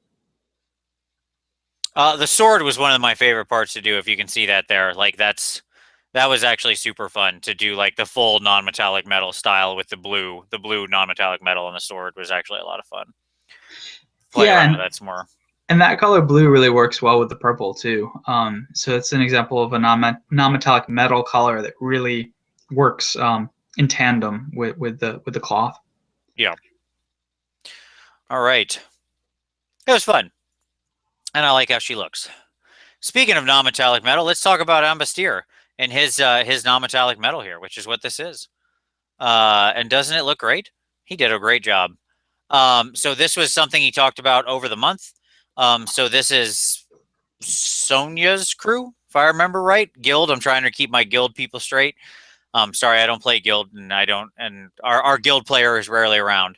But I believe that's what we've got going on here. So excellent work with the low and highlights on the swords. This is exactly what I'm talking about. When I keep talking about contrast on steel, this. You can do this in non-metallic metal or true metallic metal. Doesn't matter. This, like you look at this versus just flat steel. This looks alive. It looks like the reflection. It looks like metal, right? You've just done such a good job with this. And I know you'd had some questions back and forth about it as you kind of went through progress. And it's great to see how you integrated each of the steps. You've got almost white here, almost black here. Great. Very, very edges, right? It's got a good ridge line in the center. These blades are just built for this sort of thing. Like swords are the most straightforward way to do it.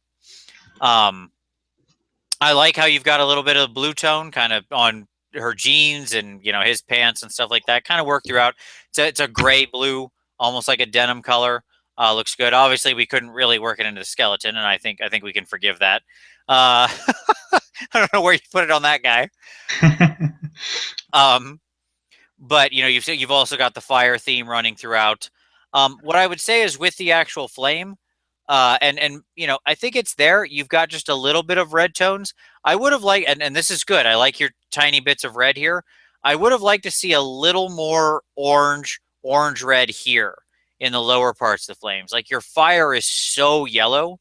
I think that it almost like when I zoom out, it's just it overtakes it, right?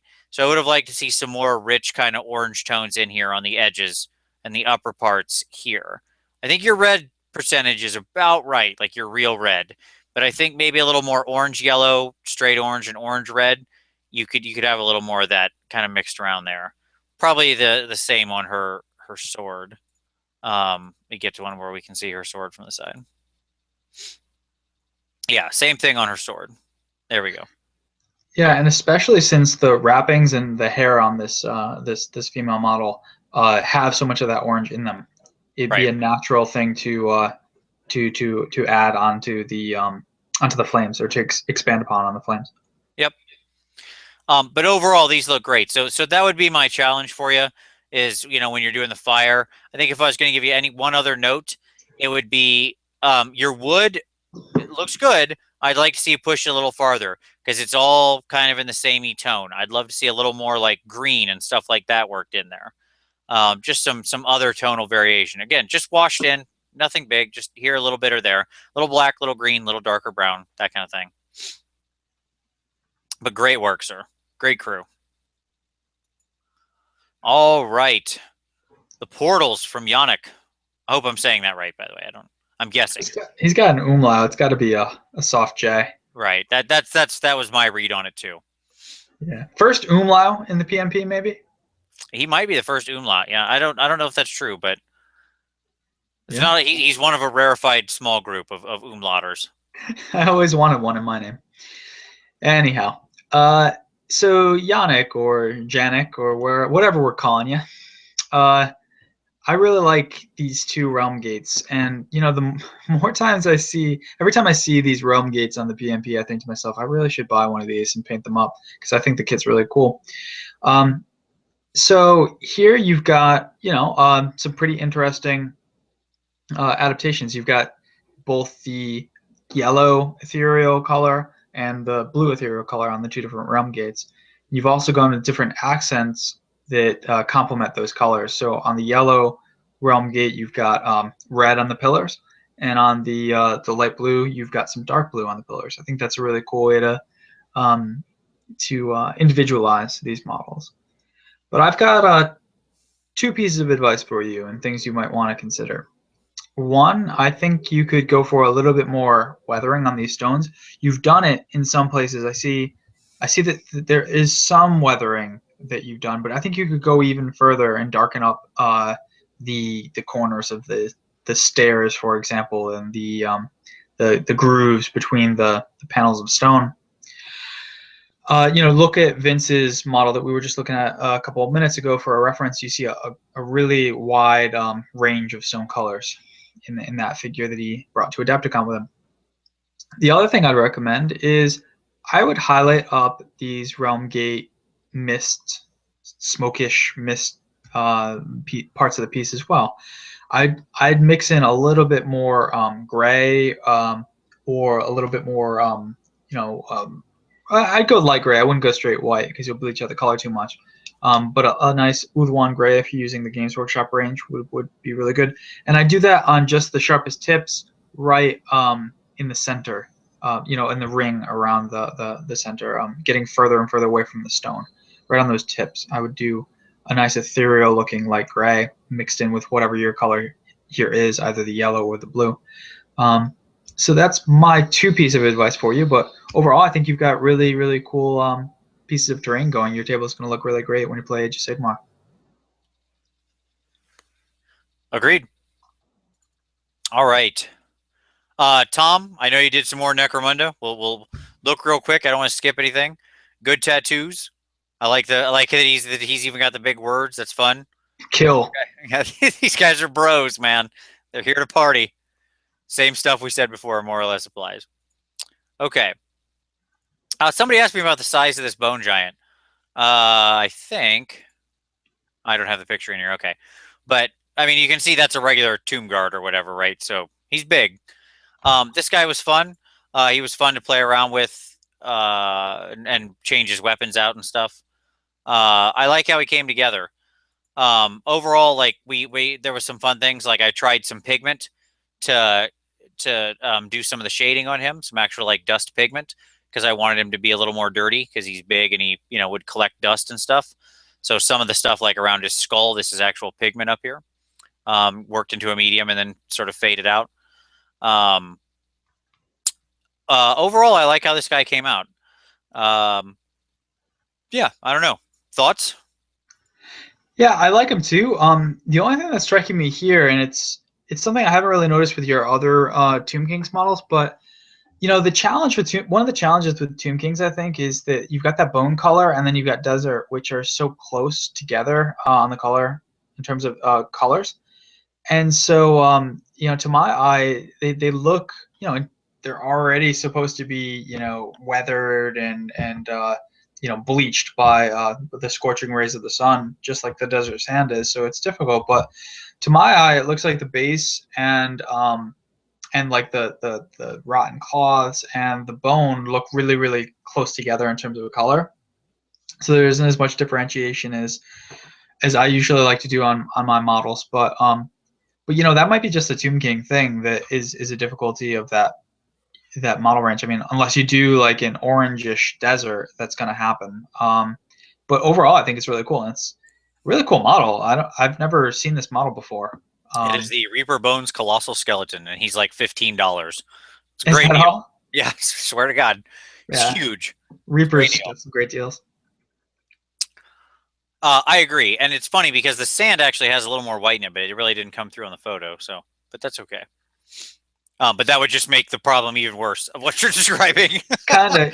Yeah. My buddy, exactly. My buddy Peyton did like a test model. He was going to do, he had this idea to do this human Khmer army, which is something people do, but he also wanted to use, I think, orcs as being possessed with like glowing eyes and anyhow, he did like a more reddish orangish sand, which looked really cool. I'd never seen someone who does Tomb Kings do that. That would be a way around it, I guess, but I don't know. It's a Tomb King thing, kind of. That the desert and the bone look really similar. Yeah, agreed. But I guess and your other models doesn't come across as much, and it's more balanced out by all of the turquoise. Right. It's more common. But with a bone giant, it's just this one big, big piece of bone. Yes, he is. He is just a big old bone. But in terms of technical stuff, I think that's great. All right. So you want to take Ryan Easterling's big Kingdom Death scary monster here, and then I'll take Hooves skeletal legions. I'll take more Tomb Kings. That sounds great. Yeah, so this is another model I've never seen before. So we got a nice streak going, but that's great. I love seeing all these different models. And he says, do you think it would make a good Great Unclean one for Age of Sigmar? Yeah, sure. It's disgusting. It passes the Vince test of grossing him out. So sure. It's weird. I imagine it does. Yeah, notice that its hair is a bunch of arms. Oh, is that right? That's real freaking gross. I just thought the tentacles were gross and the eyes coming out of the chest. But yeah, you're right. Yeah, arms for hair. Why not? Stuff of nightmares. Floppy arms. Yeah. Let's not dwell on this too long because I actually am not grossed out by nurgle, but this is grossing me out. Sure. So, but Ryan, I don't want to skip past it because it's bad. I think that your paint job here is pretty good. It's really an interesting model to say the least. But you're doing a great job with it. I think your color palette makes a lot of sense. You've got very similar colors to what Games Workshop uses on the Magath Lords. Is it Blow Up Rot Spawn? Yep, exactly. Yeah, that Magath Lord. So these colors definitely work well together. A couple things you could do. One, there could be a little bit more transition between the green and the fleshy flesh color. So something in the brown range that would bridge those two colors might be good to paint in the in between, because it's unlikely that it would transition from belly to back that abruptly. The other thing I'd say is, well, you could slather the mouth with gloss varnish. That's something you could do. I wouldn't be opposed to that use of gloss varnish in this case. Yeah. There you go. Yeah. I think you could probably highlight up that red a little bit more. Maybe go a little bit more pink with it on the sharpest edges of that slimy thing between the mouth. And I'm not embarrassed for not having a word for that because there is no word for that in Right, the sure. English language. I'm not searching for one. I'd have to invent one, and I'd rather not. Maybe in the Jabberwocky poem there'd be something, but slithy toes, whatever. But overall, I think this is a pretty cool model, and despite the fact that it's grossing me out, I think you did a great job with it. Yep. My one note would be when you're doing big organic models like this, tonal variation is king. Organic things are not are not uniform. So like when you look at like not that this is a thing that exists anywhere, but or God, at least I hope not. But like I would love to see more highlighting up here on like the hands, like have them transitioning a color as you get out toward the end, right? Something like that. You can really play around with these kind of models. These things are this is totally imaginary, right? Like this is a thing from nightmares. And so you could work purples and crimsons into the flesh. You could have this come out to a very different color up to extreme highlight, like almost where the hands are almost fleshy at the end, as though they really are reaching out of this monstrosity. And because like only nearest to the body do they stay this nightmarish green. You know, all those kinds of things would be fun ways you could play to push yourself even more. For sure. All right. Hooves. Last march continues. All right, we're very zoomed out. We have a lot of skeletons at a great distance. Let's zoom in. Okay. So good. I see we're deploying our edge highlighting on the shields. That's a good thing. I see we've darkened the rim of the bases. Well done. Looks like we've got some darker lines in between the bones, because I know that was one of the piece of feedback we gave him in the middle, like in between painting the last models. Not during this show, but like that had come out in the middle of the month, and I see you've preserved that because I see like some darker lines here. That's well done. So I think what I want to see is next up for your next challenge, Hooves. What I'm going to challenge you to do is get some more tonal variation into this gold. It's flat right now. Part of it is you're probably using a gold paint that I wouldn't love. Because I don't love any gold paints in the world except one, but I want to see more variation, even using whatever paint you're using. I'd love to see darker browns and stuff worked in and higher highlights on the silver on the gold. Or up to a white gold. Like use Jeff's silver trick. It's okay. It's fine. It's more than okay. It's excellent.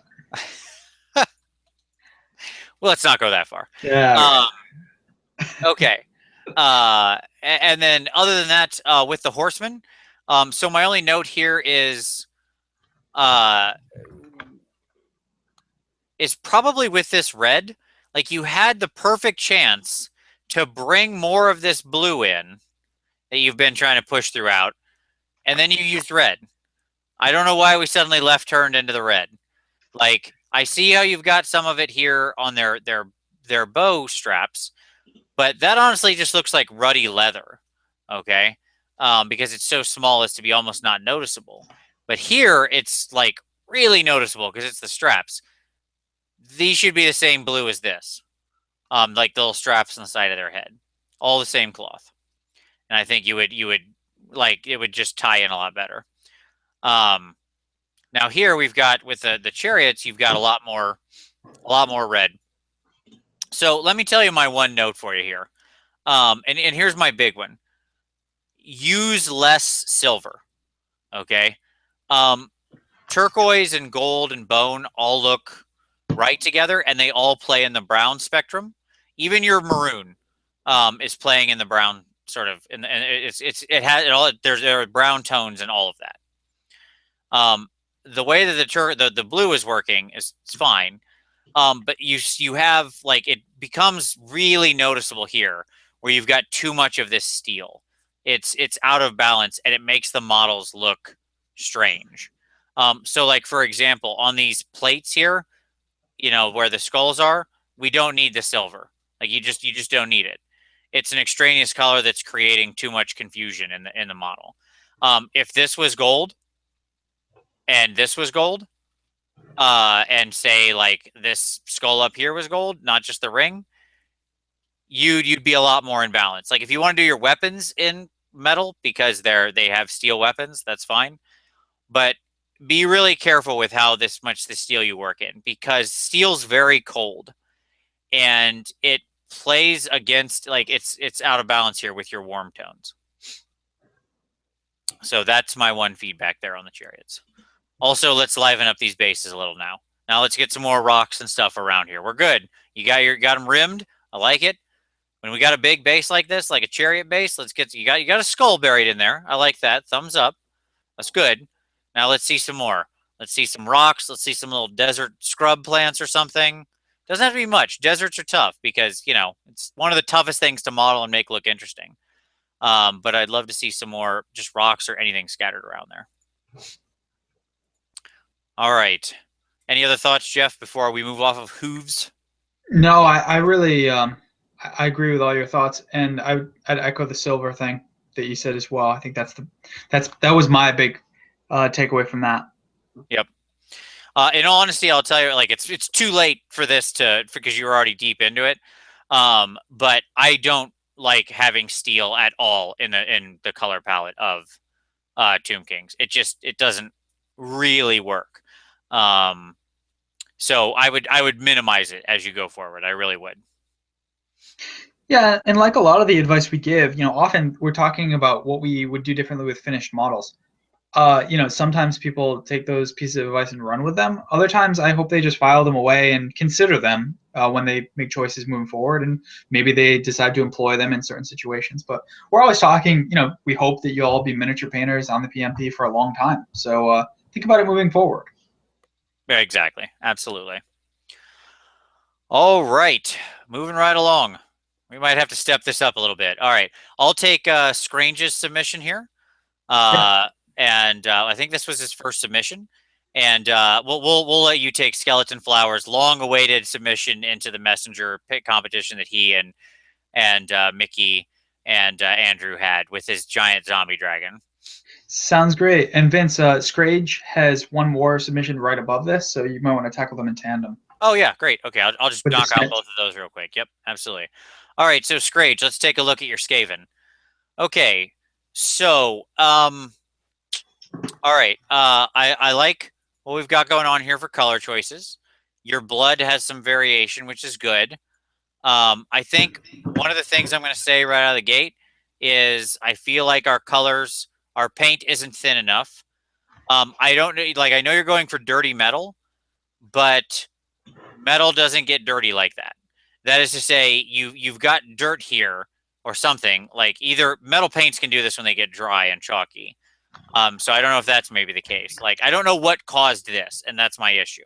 Okay, if this is meant to be rust, it shouldn't be picked out with dry brushing, right? Like, it's picked out with your highest steel. The dirt would not be the highest color steel. If this is meant to be rust, then and you used, like, say, a typhus corrosion to get it like that before you painted it, apply your rust effects after, not before. So, like, get the metal, get the steel, and then get some typhus corrosion in there, turn it brown, highlight that with some rust or some riser rust, and then work in some agrax and sepia around it. Okay, that kind of thing. And it's true all throughout here. Like, your metal looks bumpy, and the problem is the bumps are what's highlighted, and that's not what metal would look like. I feel like the paint could stand to be thinned a little all around. Let's move up to the old style Deathmaster Snitch, one of my favorite models of all time. So kudos to you, sir. I absolutely love this model. This was my warband leader back in Mordheim days. Good use of the green as the poison. Love that. Good use of a little bit of red to contrast. And this is in well balance. Like, this is a good example of good color balance, because we've got basically 1, 2, 3. We've got our 1, 2, 3, 4 really, but we've got our look at the amount of sort of this crimson we have, and then look at the amount of this green we have. And it's about the same amount on the model. So the contrasting colors are in balance, right? We have, like, about this much and about that much. And the way that they're actually balanced in a triangle in both cases means we've got nice color alignment. That's what makes this really work. So I very, very much like that. Your color balance here is excellent. This miniature is great for color balance. It does it very well. It's a well sculpted model. Um, your grays are good. Gray is always tough to highlight. My one advice would be when you're doing this kind of layering and you go like this, hit this all with a thin wash afterward. Smooth out these edges. Either take some Nuln oil and run it over everything or thin down a black to yourself. I would honestly do it with like a 50-50 mix. If you're using like GW stuff, a 50-50 mix of Nuln and Lamia medium. Because you don't want to like completely knock out your highlights, but you want to smooth them. This is a little sharp. So like, is this cloak supposed to be black or is it supposed to be gray? Because right now it's gray. For sure it's gray. And that's the problem with highlighting black, is that it turns gray really fast if you highlight it too much. Black is, I think, the toughest color to paint. So that's my thoughts on that guy. What I would say is work on kind of smoothing out your layers, thinning down your paints. But you've got the right application here. You've got good color balance. You've got the color theory down. So now it's just execution on the techniques. All right. Back to skeleton, the battlefield of the brush. Oh boy. Let's see if we can get to it. There's so many photos in here. Yeah, there's just so much to look at. There we go. I got a total shot up. Take it away, Jeff. Thanks. Yeah, that there are. This is a set of images that people would really benefit from looking through slowly and carefully. We're going to move across it pretty quickly because we have so many entries this month, but be worth returning to and looking, at the details on the base and all of the different areas of the model of this zombie dragon, where skeleton flower has showered it with attention. I really like what you've done with this model. My favorite part of it is definitely the wings, but I also really like the bone and the flesh of the zombie dragon, which is like this putrid, disgusting green that's rotting. And it's a great model to paint in your paint style as well, skeleton flower, because that gross green color highlighted up to a grayish white looks really good, or yellowish gray almost looks really good. And the wings in that really vibrant pinkish purple that you then bleach out when you highlight it up in that 1990s style that you go for. I'd also say that I've never seen this model painted up quite this way, and so it's really exciting to see how it came out and how it works with your painting style. The one thing I would say, you said you hated the sword. Yeah, I could see that the sword's not amazing. I don't think it's terrible by any means. But I would say that the thing that strikes me that I would have done differently is the color choice on the pants of the rider. That strikes me as off. I think it's one too many colors added to this model. I think that if you painted the pants the color of the wings, for example, I think that would have been really great to tie the model together more. The blue really jumps out at me as sticking out like a sore thumb, and so that's my one thing that I'd do slightly differently if I were you. But overall, I really like it, as I usually do. I like your models, and I think this is really cool. It's something to be proud of. I can't believe you dropped it. You said that in your post. That must have really driven you nuts. I'm glad that it was able to be salvaged and that you just had to repaint some bone. But my God, I would have lost my mind if I dropped that old metal model. Oh my God, yes, because it had to just split into like all of its pieces. Yeah. Oh my God, I can only imagine. I hope it was carpet, but probably not. Yeah, Skeleton's really the master of contrast, right? Like he does it so well. Like these wings have black and white in them, right? And somehow they work because he's like he uses it in such a right balance. I completely agree. The only thing that doesn't work here, Skeleton, is the blue, especially the pants. Like the pants are like as a tiny accent on the runes or the gems or the bottom of the cloak, I could have handled it. But the pants are like, bah, blue.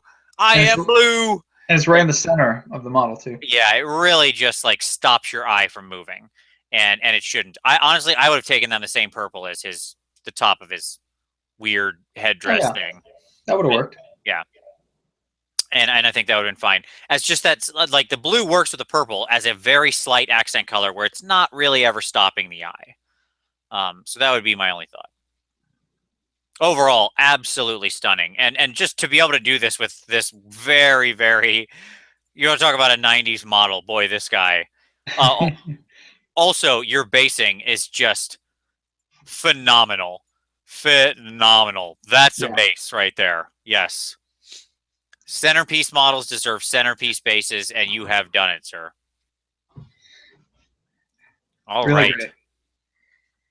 Okay. I'll take oh boy. Alander. I'll take that one. Sounds good.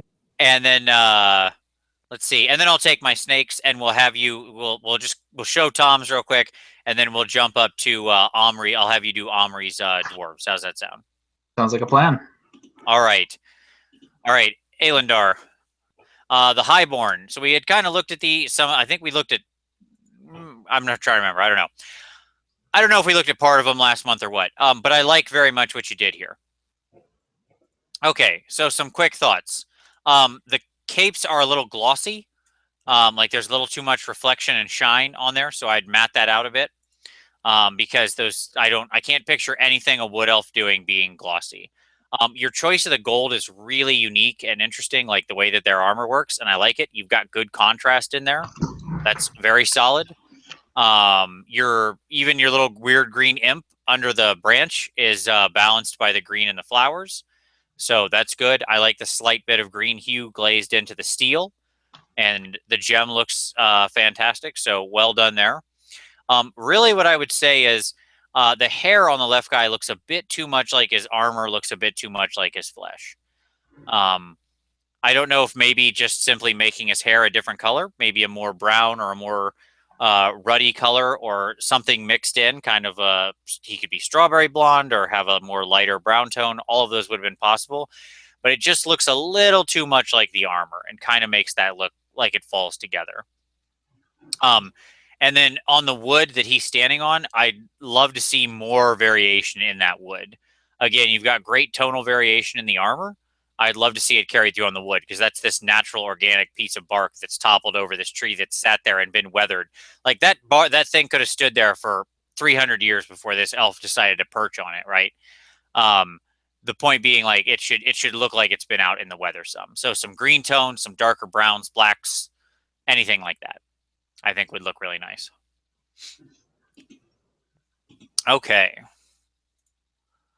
All right, so I'll touch the snakes quickly just because it's a good difference from what's going on the last one. So you can see we pushed our highlights. So like when I talked last time, the highlights are pushed higher down here. The lowlights are pushed lower up here. We can see more edge coloring, harder contrast on the gold, right? Push that out more. All those kinds of things, just pushing that contrast more.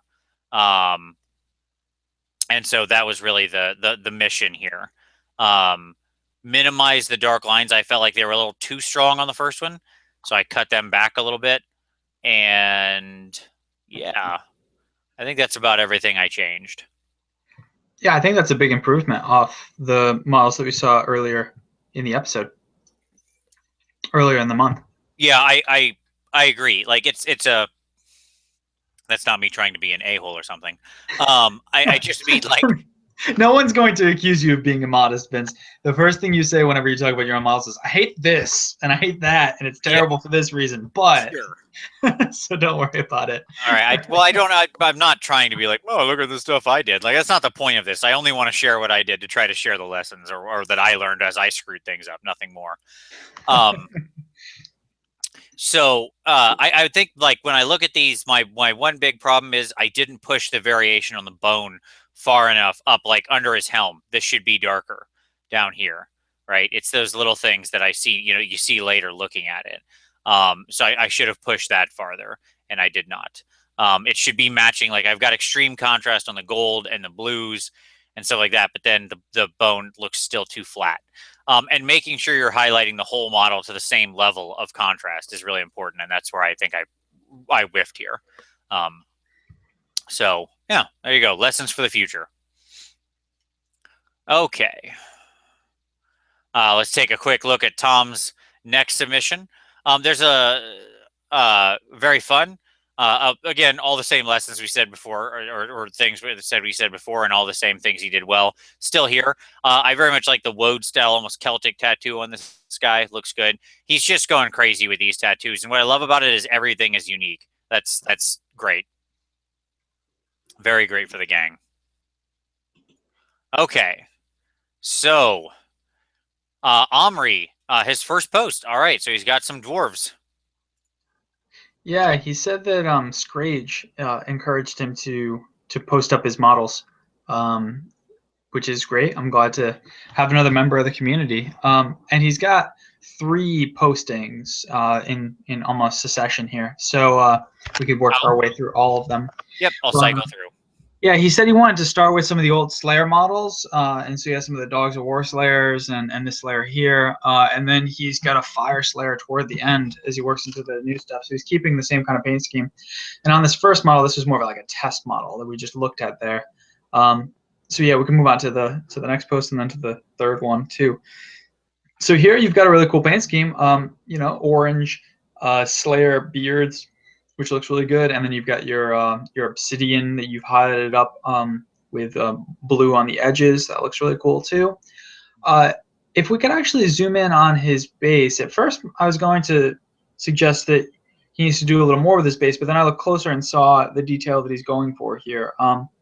So he's got the lava creeping out, and there's also like some eruption happening on these bases. You can see it even better when we get to that third image, excuse me, the third set of images. But could we scroll through these and then move on to that third one? So here's the reverse. These models are really old. Yeah, these were the Doom players, right? These were the they're kind of like the Night Goblin Fanatic equivalent for Slayers, right? Right. Yeah, really cool models. And let's scroll through that third one, and then I've got some closing thoughts on what I think you're doing well here, Omry. There you go. Yeah. So yeah, as you can see on the base, he's got some crackling happening to add a little bit more texture to the base. So so I personally still would have probably done a little bit more on the bases in terms of adding texture. But I see what you're going for here, and I think that it definitely works. Couple of takeaways. One, I really like your scheme, as I mentioned earlier. I think that the colors work really well together, and you're going to have a really beautiful army once you finish it all up. But 2 things. One, I think your flesh could definitely use one more layer of highlight, and by that I mean a thin highlight of an edge highlight as your last layer, and you could do that on knuckles, kneecaps, muscles and stuff like that. Yeah, exactly, right up there on all those sharpest points. Just one more thin set of lines all across the model will really do wonders for you. The other piece of advice, almost like you've done on the obsidian. So the sharp edges of the obsidian, apply that to the flesh and the most protruding portions of the model, and you'll see some really great results from it. If we go flip back one image, Vince, I'll give my last point on this set of models. So here you've got your hair, and it looks like you've painted and then used a wash maybe, and then highlighted up the tips. I think it's okay if you want to do this stark transition. That's all right. I would probably add another intermediary color. But if you don't want to do that and you just want to keep these 2, I would at the very least highlight, rather do like a jagged paint scheme to it, so that you pull down that bright orange a little bit toward the base on a random sort of pattern. And that way it'll, from a distance, look like it's blended, because you're going to have the pure brown, you're going to have the pure orange on top, and in the middle you're going to have 50-50 of brown and orange. And that will blend itself as you get to a distance, as you're backing up a couple of feet from the model. But something needs to happen there to transition between those 2 portions of the hair, because right now it looks way too stark. You wouldn't find this orange hair anywhere in the world, but you certainly wouldn't find this effect of color in any hair that you'd encounter. So it looks a little bit strange to my eyes, but overall I think your models are looking pretty good. I'm excited to see more of your submissions to the PmP in the coming months. Absolutely. Can I make one suggestion on the base that I think might help your situation and why you thought they look kind of flat at first? Sure. It's because the gray that's on the side is basically the same as the gray that's on the top. So Oh, it looks like yes. you've got a bunch of dead area here. If the Yep. edge of this was black, so it was like dead black, so it didn't look at all like it was part of the base would look a lot more alive. Like, part of the reason your base looks flat is because, look, when my eye looks at this, it doesn't see this as two separate things. This is one thing I take in. And what that means is that let's cut this part out. What is that? 40% of what I'm seeing of your base, percentage wise, of like what my eye takes in. So my eye assumes 40% of this is nothing. It's flat and has no detail and no texture, right? Because they're basically the same color. If this was jet black, my eye would ignore this and only see the texture and stuff up here on the base. That's right. And you could even use whatever your deepest blue is on that obsidian. If it is in fact blue, if it's black, then just use that black. But if it's that deep blue, you could use that color too. There you go. All right. Now we don't want to skip John. I know you're back here, John. Don't worry. All right. So let's see. I'll take John's, and then we'll have you grab Mickey. Well, this is more of Mickey's Infinity, so we'll just kind of review it quickly, and then we'll have you take Marok's Bat Drake, the Dark Knight Celestant, his insane conversion. Cool. All right. So John doing a small little test of some extreme weathering here. And this is great. This is what I'm talking about with stone. He's got oxidation. He's got different green tones and brown tones worked in. I think it's fantastic. He's obviously just testing a little terrain, just, playing around. This is a perfect, fun little thing to do because now he's got this. He can use this as part of a larger piece of terrain. He could use it on a big model, anything like that, right? And I like how he's got the different green tones like moss growing and stuff like that. So yeah, I think it's pretty good. I think I'd like to see a little more browns in here, John. Even that's my only thing I feel like is missing. It's so cold. Like there's a lot of cold with the in the gray, and there's not enough sort of brown and ruddy tone in here. That's the only thing I feel is missing. But I love the thing, and this is a great way to play around and test some stuff. And you did a fun job with it. I really like this guy in the middle, especially with like the battle damage or the sort of the spotty weathering, the stippled weathering here. That looks great. Alrighty. All right, let's take a quick look at Mickey. I like this one, Mickey. Real quick, I'll just say, I think you handled a lot of things we talked about previously on this. Much more extreme highlighting on her armor plates, right? I'd like to see the black lines sharpened up just a little, but beyond that, you've got the tonal variation down here in a much stronger way. Like when I look at this dark blue under the ridge of her armor versus the white down here, beautiful. That's exactly what I want to see. Like, that's great. That pops so much harder. Yeah. Any other thoughts before we move on? No, I mean nothing really beyond what we've talked about when we reviewed his previous submissions, but looking good. Agreed. All right. I like it when the things we say on a previous model are actually end up, sort of better on the next submission, because that tells me that people are giving good feedback throughout the month. So yeah, exactly. Month to month, and also sometimes in the month. Yep. All right. So go ahead. So your turn on on his Batman convert. He's got a lot of Batman lizard men. He's got a thing. He really likes comic books. Yeah. But Merrick, this is really good stuff. I think that your painting is definitely improving across the months, and it's really exciting to see that coming together for you. That's great. I hope that, as you mentioned in your comments, that the PmP is helping you. I think that's fantastic. That's what we want to see. So here you have a really ambitious conversion, as you're wont to do. It's one of your things. And this model looks really cool. It looks to me like you're using what wings are those? Is that from the Empire General on Griffin? Yep. Yeah. So those wings are gigantic, which means the rest of the model must be really gigantic as well. But let's keep scrolling through and see what we can see. Your basing is really really detailed. So you've got almost like a little diorama going there. And yeah, it's even better to see there. Like what you've done on the wood grain there. I think that looks really good. And let's keep scrolling through. Yeah, it's even better view. I Cool. hope he's pinned. Me too. Great. Yeah, this is really good. All right, so I think I've got one piece of. I like to always try to give you one piece of advice, Merrick, as you move forward with your models. But let me say that I think that the strongest part of this model is actually one of the smallest pieces of it, which sometimes is the case.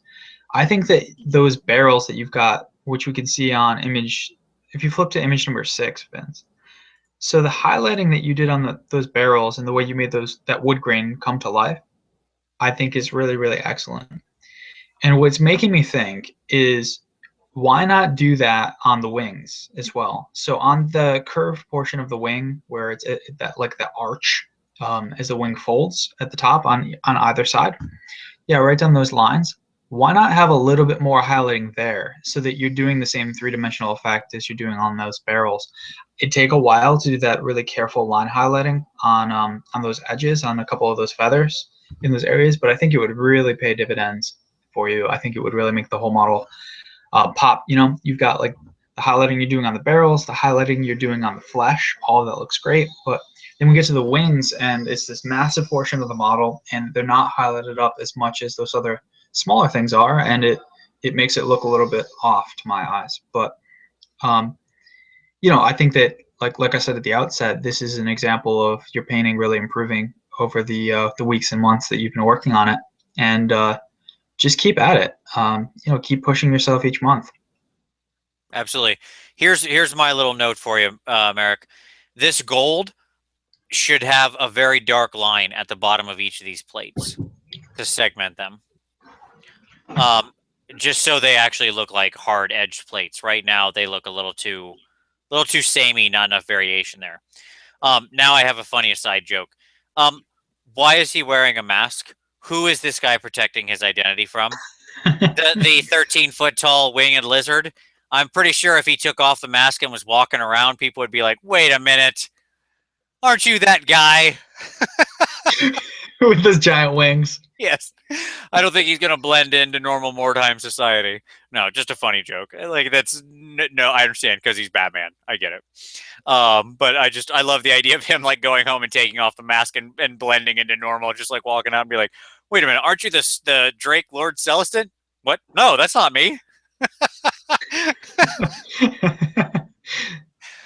Must be the other giant 13-foot tall winged lizard. All right. Okay, so like I said, skipping ushabti. You want to take we'll go right back to you here. You want to take his Kingdom Death mini, and then I'll take Paul Hemsel's elves. Sounds great. All right. So yes, this is another one from the Kingdom Death range. Excellent. Yeah. So I'm trying to figure out why this one is disgusting. It doesn't look as disgusting as the others. So works for me though. So this is a really cool model. What is this woman holding? Magical energy. She's like casting a little spell. Gotcha. Okay, and she's like blind or blindfolded at least, and she's casting a spell. That's really cool. Kingdom Death is definitely its own style of model. All right, so I like the color choices you have here. I think the red hair is cool, and I think the blue for the magical energy makes a lot of sense for what it is. But the predominant portion of this model is flesh, and I think that you need a little bit more interest added to this flesh. I'd like to see a little bit more highlighting. It looks a little too flat to me as we move across the entire figure. You know, the inside of the thighs, the elbow, the kneecap, the feet are all pretty much the same highlight color, and that doesn't make sense for the way that the light would play off of those surfaces. So I would mix in a little bit more. I wouldn't use gray because you want her to look vibrant and healthy. You could mix in maybe a bleached bone, so like an off-white yellow color and mix that in progressively and highlight up those elevated portions of the flesh, and that would go a long way. But overall, I think it's good work. I just give you that one tip if you're thinking about what you might do moving forward. Agreed. Yeah, one of the things I would say is go watch Painting Buddha's video on YouTube where Ben Kometz does the Shield Maiden bust. He talks a lot about color flesh tone theory in there, and as he does it, and it'll really it's very instructive. And also Ben is again one of the best painters in the world. That's absolutely true. Like he's amazing. So watch all of his stuff. But for flesh tone, he talks a bit about theory in there. Okay. All right, Paul. There. Oh, I did some more ushabti. Tom did some more necromunda. There you go. Again, same stuff, but again, looking good. Like I want to see the full shot. I'm not sure if it's in this month or not, but man, I want to see this whole gang picture. Okay. So here, and he mentioned this. This is like the classic high elf sort of stock, right, color scheme for these guys. The blue and the silver and the white and the red. Okay, so let's go back to the straight on shot. There's a couple little things here that I think jump out at me. I like some of your work with the metal. I want to see a little more contrast in the metal. Like their spear tips are fairly bland up here. I would love to see a little more variation in the blue down here on the shields and in general. Like basically we just need to take it up to the next level with some of the highlighting and some portions here is where you need to go. The color scheme looks good. Most of your application's pretty clean. And that's just a lot of brush control over time. But your color choice is good for the classic scheme. I just want to see a little more interesting tonal variation in the blue. And then my other thought is, why are they wearing blue gloves? I don't know if that's actually part of the classic scheme. If GW made that choice, then that heavy metal painter was wrong. Those blue gloves look very strange on there. So I'm not sure what they should be instead. Probably white, maybe metal. Don't know. But it's something about that feels is wrong to my eye. Can't explain it. Probably subjective. You can feel free to ignore that. Overall, the parts that I would say definitely, just like this blue on the shield, like I'd love to see this get darker down here as we get quote unquote deeper in the ocean, right? Like having it play at that and having like a lighter blue up top here near the surface. Create that illusion. I understand it's, an embossment on a shield, but creating the illusion will really sell it. And if these guys are the best of the best high elves, one would only assume that they'd have the coolest stuff. So a little bit more work on your layering and highlights and your tonal variation, and you'll be rock and roll. But overall, these guys look quite good. And you achieved a really nice, clean white, which is very important on these kind of high elves. And you did it. It's clean. It's crisp. That's good. I like that. All righty. Any other thoughts, by the way, before we leave Paul's high elves there, Jeff? Just that the heavy metal team definitely doesn't paint blue gloves, and so I think that's good advice. That should be just a neutral color, probably brown would work well. Yep, nice brown leather would work. Same with probably the boots, the booties. Oh yeah, the boots are blue too. Yeah, this guy's just going blue crazy, Paul. Yeah, it's okay. Like neutral tones are okay. Like you can work them in. Nice dark brown leather gloves and boots, and you'd be, and those little things would be great. Unless you're going for a 1990s Games Workshop Empire style, high elf style thing, then in which case go nuts with the blue and red gloves and boots. All right. Moving on. All right. So, yeah, here, let's, you want to take Robert Chisholm's historical, and then I'll take, I don't know's Nurgle Lord there. I'll take the Nurgle Lord. That's right. I said that. Wow. Yeah, so here there's quite a few images to scroll through, and you could probably just kind of scan through these for us, Vince. But yeah, I think that these models look nice. You mentioned in your comment that these aren't your best work, but I think they're nothing to be ashamed of, Robert. I think that they're quite good. Here you're using a lot of primary colors, and it's kind of a ragtag force of gorillas, which makes a lot of sense. But the only real piece of advice I'd give you, if you're interested in it, is to do just probably one more layer of line highlighting on everything. But I think that you've got the painting basics down. These are all painted very neatly, and your color choices and application make sense, and your bases look quite good. So I think that if you were interested in spending a little bit more time on them, you could do that. But if you're interested in just leaving them where they are right now, then that's a perfectly reasonable decision. I think these look really good. I agree. He's a great historical miniatures painter. It's a bit different style, more having hard like lines and stuff separating things, different, very realistic color tones, and Robert's really good at it. So yeah. And the scale is often a little bit smaller, so Yep. it's difficult to do faces, for example. But I think you do a good job with that. Absolutely, I agree. All right, I don't know 46. Okay, so with his first end of month submission, and he mentions he did his date with Duncan, which is so he followed Duncan Roan's sort of painting on this, and that's great. Those are great resources. Okay, so let's talk about some stuff going on here. Let's zoom in, really get into the gross. Okay, so the first thing, so I don't know. Here's what I would say. You've got great choices. You followed Duncan here. It's clearly very nice. You've got the really gross pustules. That's disgusting just looking at. So a couple pieces I would tell you. The first thing is we need to work on probably thinning the paints a little, smoothing out your color transition some. That'll help. Like your green is a bit stark here, right? So we just need some brush control to sharpen this up. Or take your base green and redo it a little. Like that is to say, go back over and sharpen the edge by just tracing the darker green here along the line, right? Because it's a little thick and a little out of control on your highlights here.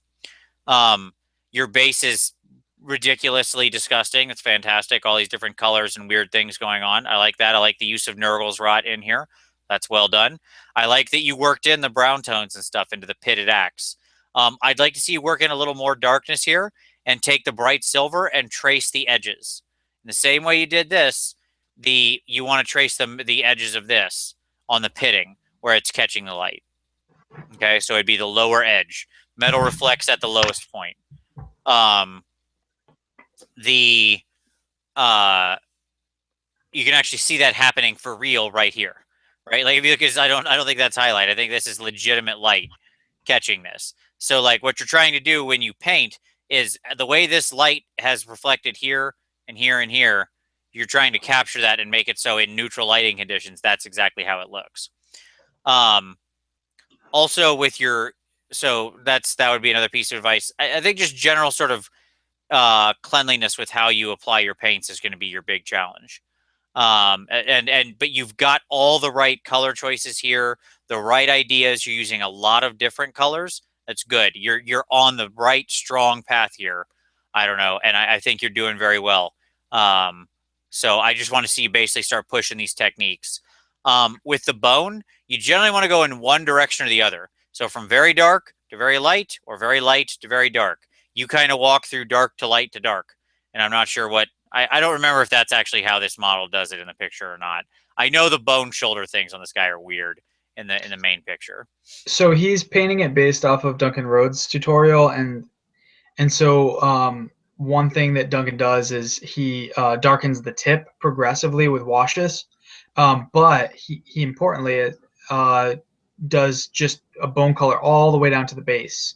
So so yeah, I don't know, kind of did it both ways there, and that's not actually what Duncan did. Duncan did the crevices would be painted with that bone color as well, and here you have dark brown. So that's what Vince is talking about. You got to pick one method or the other. It's okay to do that dark brown, but then just do that dark brown the whole way up, and then progressively get lighter as you go toward the tip, or do it solid bone and then just darken the tip with the washes like Duncan does in the video. Exactly. Yep. All right. Moving right along. All right, you want to take Chris Smith's Big Papa Nagash, and we'll do his chaos. You can do his Chaos Lord too, and then I'll jump up and get Scrange's Grey Seer. How's that sound?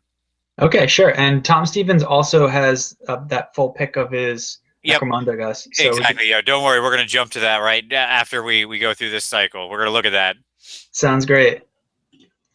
So Chris Smith says that his Nagash is just a little bit of static grass away from being completed, and you've definitely got a centerpiece model to be proud of here, Chris. I really like the way that you painted this up. I like the way that you limited your color palette. So here you have just basically a bone, purple, and blue, and then you've got the green color on the base. Otherwise, that's it.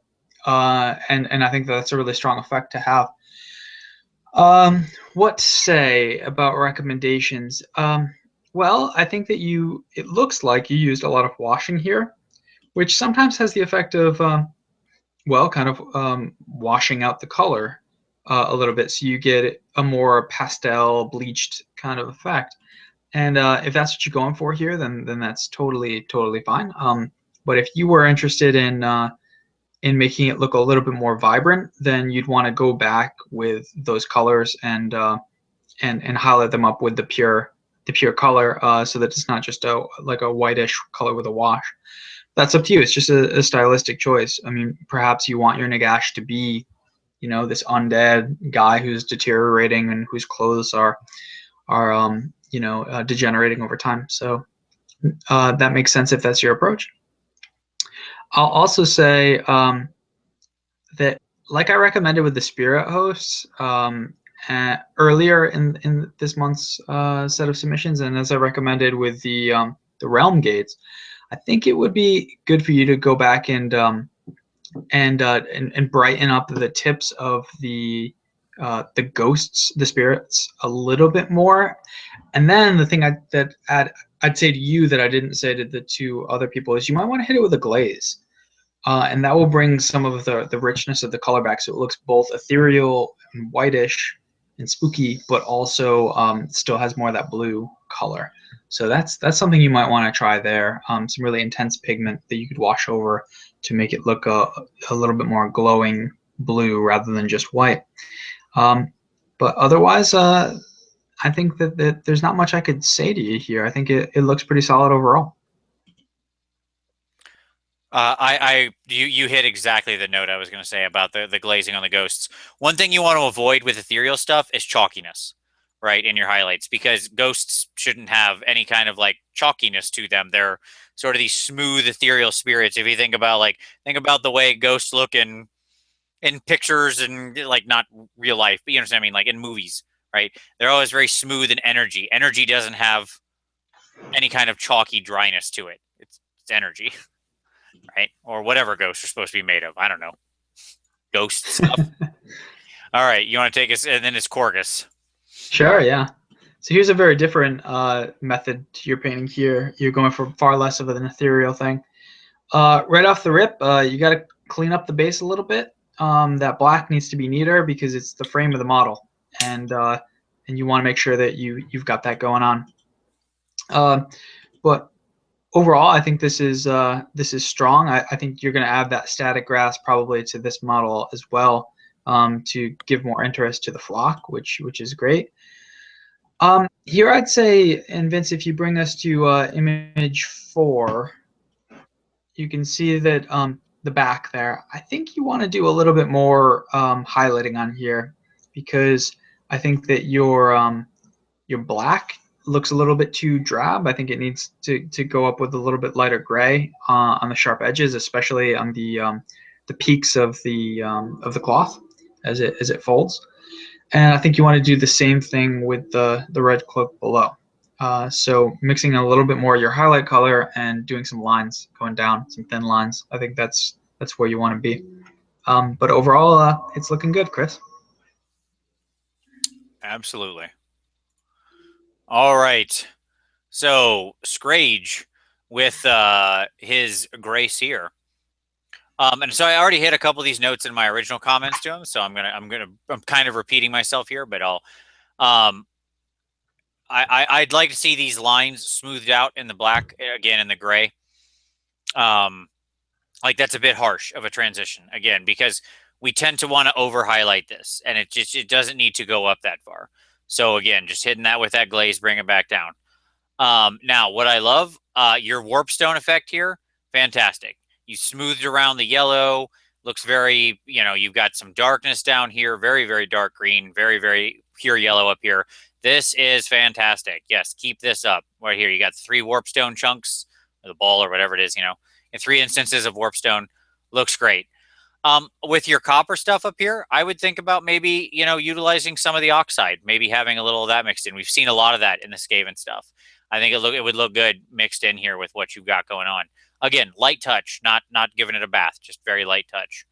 And then finally, I would say, let me jump over to one where we can see it here.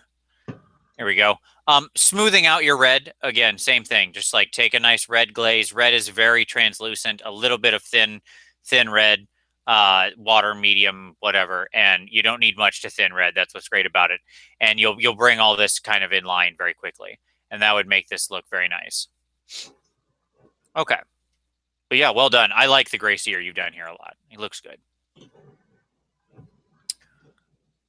All right, let's look at let's all together look at Tom's completed the Underhive Punishment Squad. I thought it was going to be the Underhive Pun Squad, but no, I love it. See, and again, it's as you said, like when you look at these guys as a group, boy, do they look fantastic. It's pretty wonderful. However, what we said with the variation, I think on the steel is very much true. Like when I look back, when I'm sitting back here, these guys basically look like flesh tone and sort of dark iron, right? Which is fine, but you've got a lot of other colors in here, and I'd love to see some of the edges pop and stuff like that. I'd love to see my eyes want to linger on some of the individual models a little longer because of those kinds of details. Again, I know you want the dark steel. Keep it. Use it as most. Just create a little bit more variation in some of the steel. Some of the guns or plates or something like that. And I think you'd be aces. But overall, this is a fantastic looking gang. For sure. Yeah. And kudos to you for painting them all up in 1 month. Absolutely. He drilled at this. So, man, way to go. Great job, Tom. All right. Scan back up. If you want to take John Krayer's old school warp block engineer, and then I'll take both my Kalita, and then I'll take Dice Miniature Paint Guy's Ogre Blood Bowl stuff. Sounds like a plan. So here we have a really old, really old model. Man, this is one I haven't seen in a while. And then we also have an assassin later on in the images. So John, I think that that you've done a really cool pair of models here, and you've chosen a good set of colors. Red and green are a natural pair. And the thing I'd say to you though is, I think you want to do a little bit more with your highlighting. I think I need to see a little bit more sharp edges to your cloth, sharp edges to the metal, even, and sharp edges to the flesh around the nose and the eyes, and the under eyes, and the ears and things like that. Just going a little bit further with it will go a long way for you as you work on improving your painting. But overall, I think it's a cool pair of models that you put together. I agree. I'd say, John, I know this guy well. You haven't seen them, Jeff, because you haven't seen my Skaven collection. There's 2 of them sitting right behind me. I've still got 2 of these guys. I think cool. what I want to see is a little bit of like, the red doesn't look quite as clean as it could be, and I don't mean that in like dirty red. I just mean like the way the paint is applied. Because I know you've got the he's smaller, but again, like when we look at the back of this guy, again, we've got some chalkiness here. I'd love to see this smoothed out, like some more clean, thinner applications of the paint. and I think that would go a long way.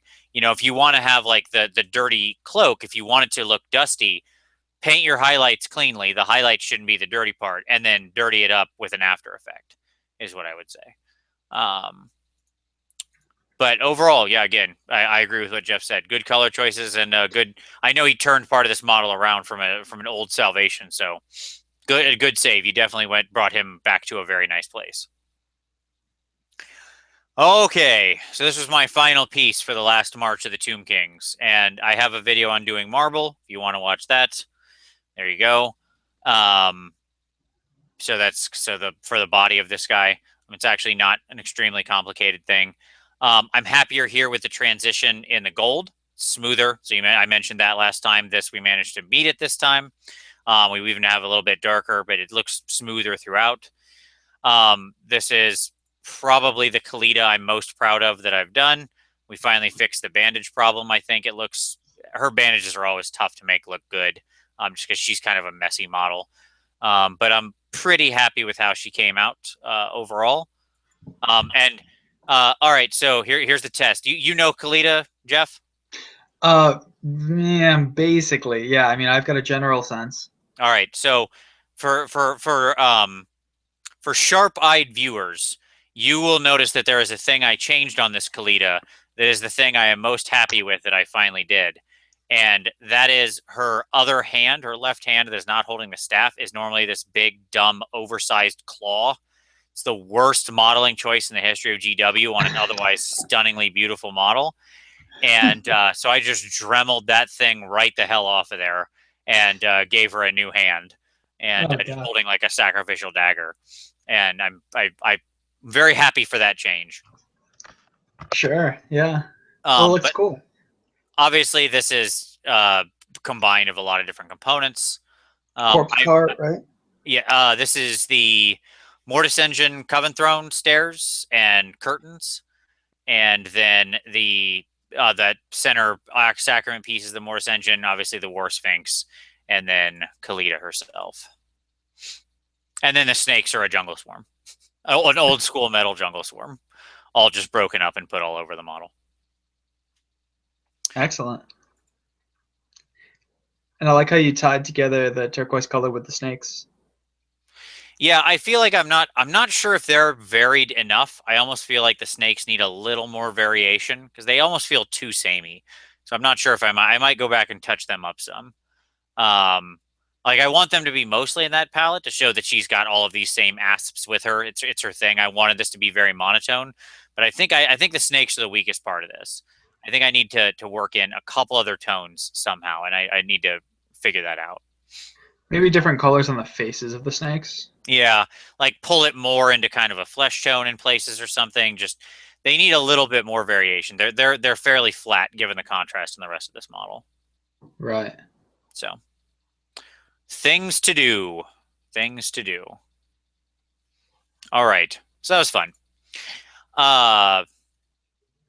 She'll probably end up being a competition model here very soon. So I'll definitely have to go back and touch her up. Cool. All right. So Dice Miniature Paint Guy with the Ogre Blood Bowl team people.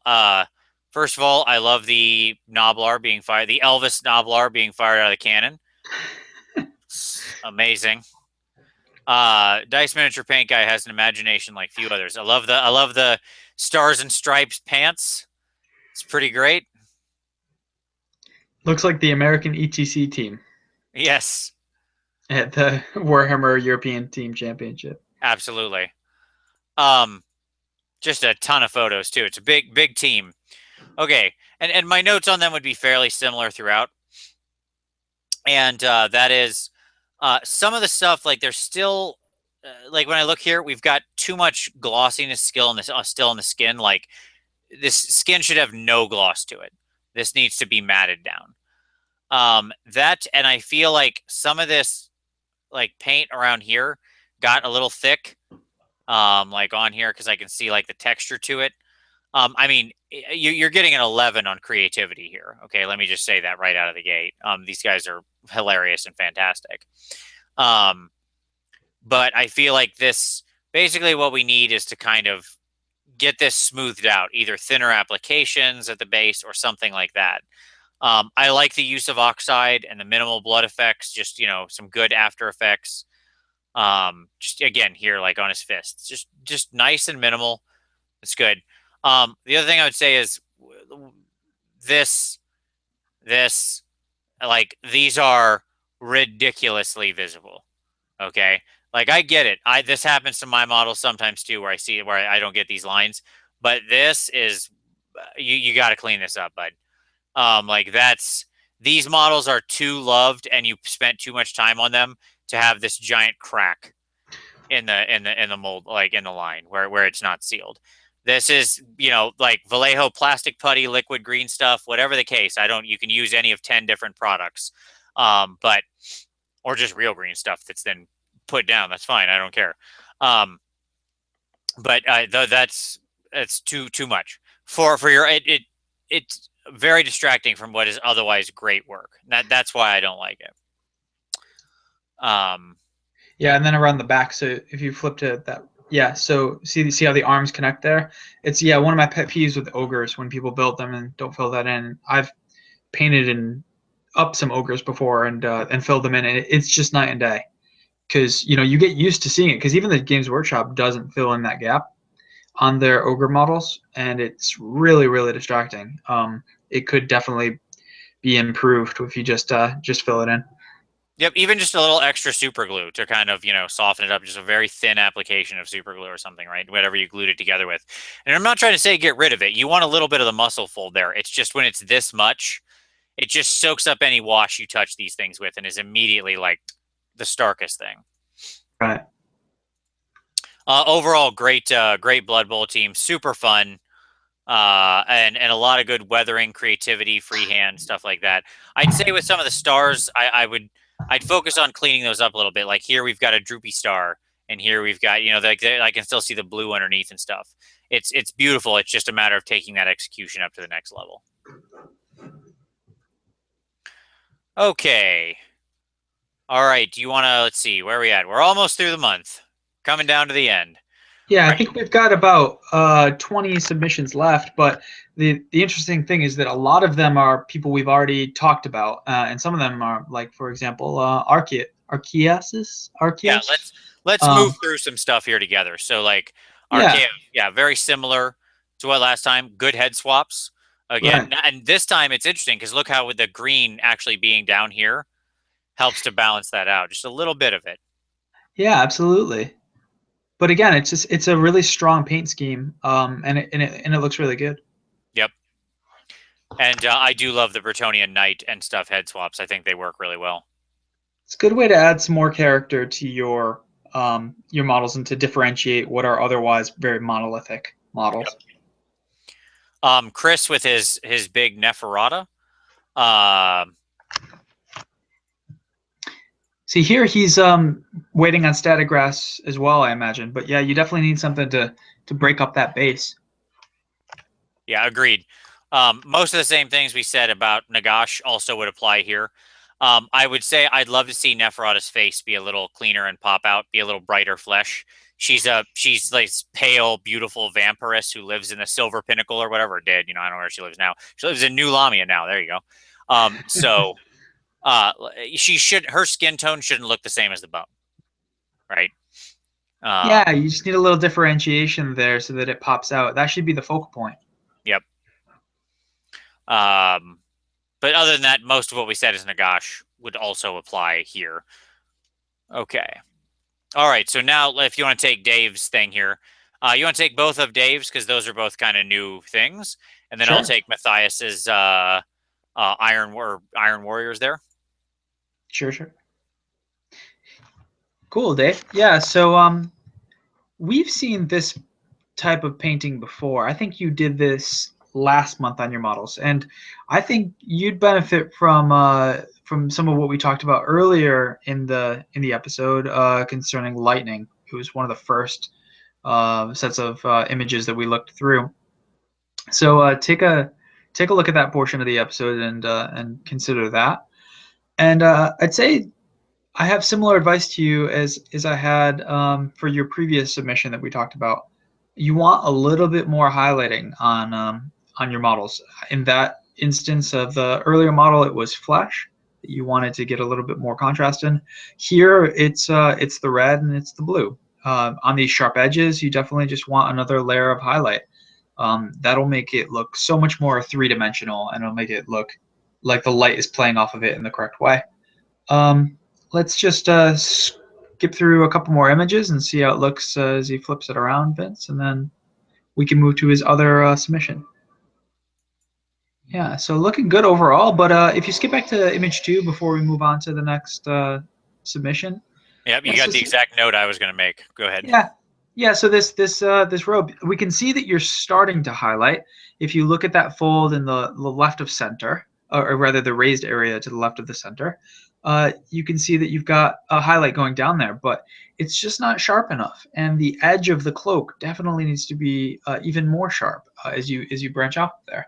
So don't be afraid. One of the things that I remember doing when I first started painting, actually the first half decade I painted, I was way too timid about highlighting, and I always thought that it'd be too stark if I went with another layer of highlight.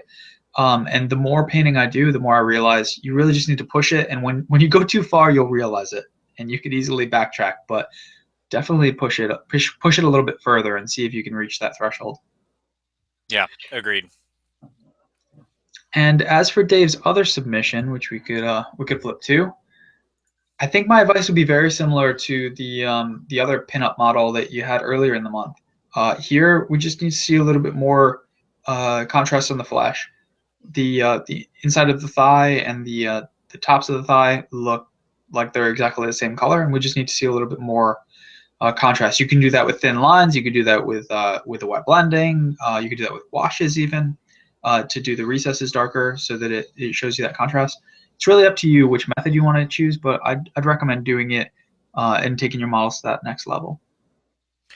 Yep. And then my only other note is I don't like the white shirt top here covering over her breasts. It's so stark and has no highlight to it beyond what this very harsh direct lighting is giving us, and it just really stands out. And people's eyes are going to be drawn there anyways often. So I mean, not to be crass, but it's just the reality of models like this. Pinup models, you are built in a certain way to move your eye across. And one of the advantages of female figures over male figures is that they have these sorts of curves that naturally move your eye along them, whereas male figures tend to be big blocks that are much harder to move eyes around. Sure. So, and use that to your advantage.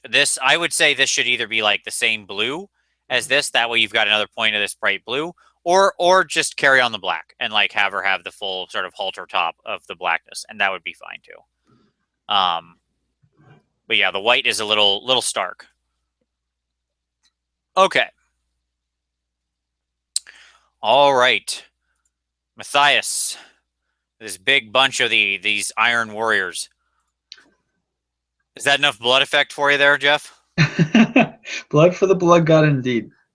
In this case, I'll give this the path, since Scar's story of how he resurrects is he stands up out of a pool of blood.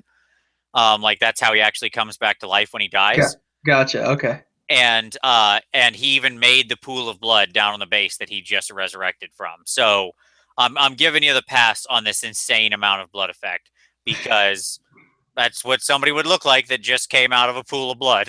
So I'm good with it. And he had some drips and stuff, so that's nice. I would say go even farther with some more drips. But yeah, overall, I like that. It's a great take on that mini and that narrative of what happens with him. Wonderful rusting on this guy's weapon. Holy Moses, that is a rusted weapon. That is rusted through, right? I even maybe like to see a tiny bit more of bright orange in a couple places. Not even necessarily highlight, but a little bit and kind of scattered around. But overall, that's fantastic full rustiness. These guys look good. Solid. The black is good. You didn't over push any grays. There's not much you can do with edge highlighting with these guys, because they basically make it so you don't have to by putting the metal plates around the edge. And you covered those. I think you could maybe contrast the steel a little more. But overall, I think it's really solid. I like how it looks. Black out the edge of them bases, buddy. There you go. That light tan is not doing you any favors, but your bases are good. They've got a lot of variation. You got guys up on rocks. You got different kinds of scrub grass. It's wonderful. Good stuff. Yeah, absolutely. They look really good together. Okay. All right, moving right along. You want to take Zarduk's Anvil of Power, and I'll take Lee's his Lich Priest, I guess, or Necromancer. Sorry. Okay, sure. So now, Zarduk, he said that he's using green stuff for the first time here. So I'm trying to figure out exactly what he was using it on. Oh, possibly the cloak. That looks like what it is. We could see that in image 6 or 5 and 6. So that's cool, yeah. And he said he wants to get some sculpting tools, which he definitely should do. That's a must buy if you're going to use green stuff. You'll get more than your money's worth out of it, trust me. But overall, I really like this model. I'm not exactly sure what's going on with the diorama there. It looks like it's some sort of dwarvish wizard casting a spell. Yes, the energy from the stones is holding the anvil in the air. Gotcha. Okay, so that's part of the green stuff too. That energy up above it. I think that's right. That's my guess. Cool. Well, much like your earlier models, I think this looks really, really, really interesting. And I really like what you've done with the grasses on the base of this model. You've got dark grasses, brown grasses, dark green. You've got brown. You've got light green, all of which work really well together. And I think you've done well to highlight up the beard and the flesh portions of this model. I would say to challenge you further, for sculpting the magical energy, I think you want to, well, definitely get that sculpting tool, but I think you want to make it look a little bit more, I don't know, what's the word? A little bit more, the only word I can think of is ethereal and kind of flowing. You want it to be a little bit less like a set of straight lines, because there it looks a little bit more like almost like a spider web that's holding up this rock. And I think you want it to be more like crackling magical energy, or you want it to be like a puffy cloud of magic holding this rock up. So those are things to consider as you move forward with green stuffing. But I will say that this is a really good first attempt at green stuffing, and you should be proud of it.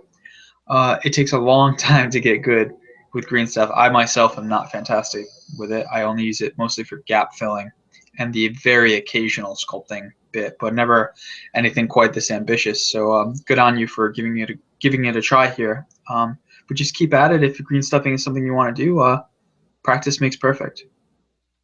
Agreed. And yeah, this is a really cool model for Ninth Age. I like it. Good conversion. It's great. Okay, so Lee, with his now, one of the things he said in the comments here is knowing what this is a reference to. Like, who knows what this is a reference to with the zombies on chains with like the mouth and the arms ripped off?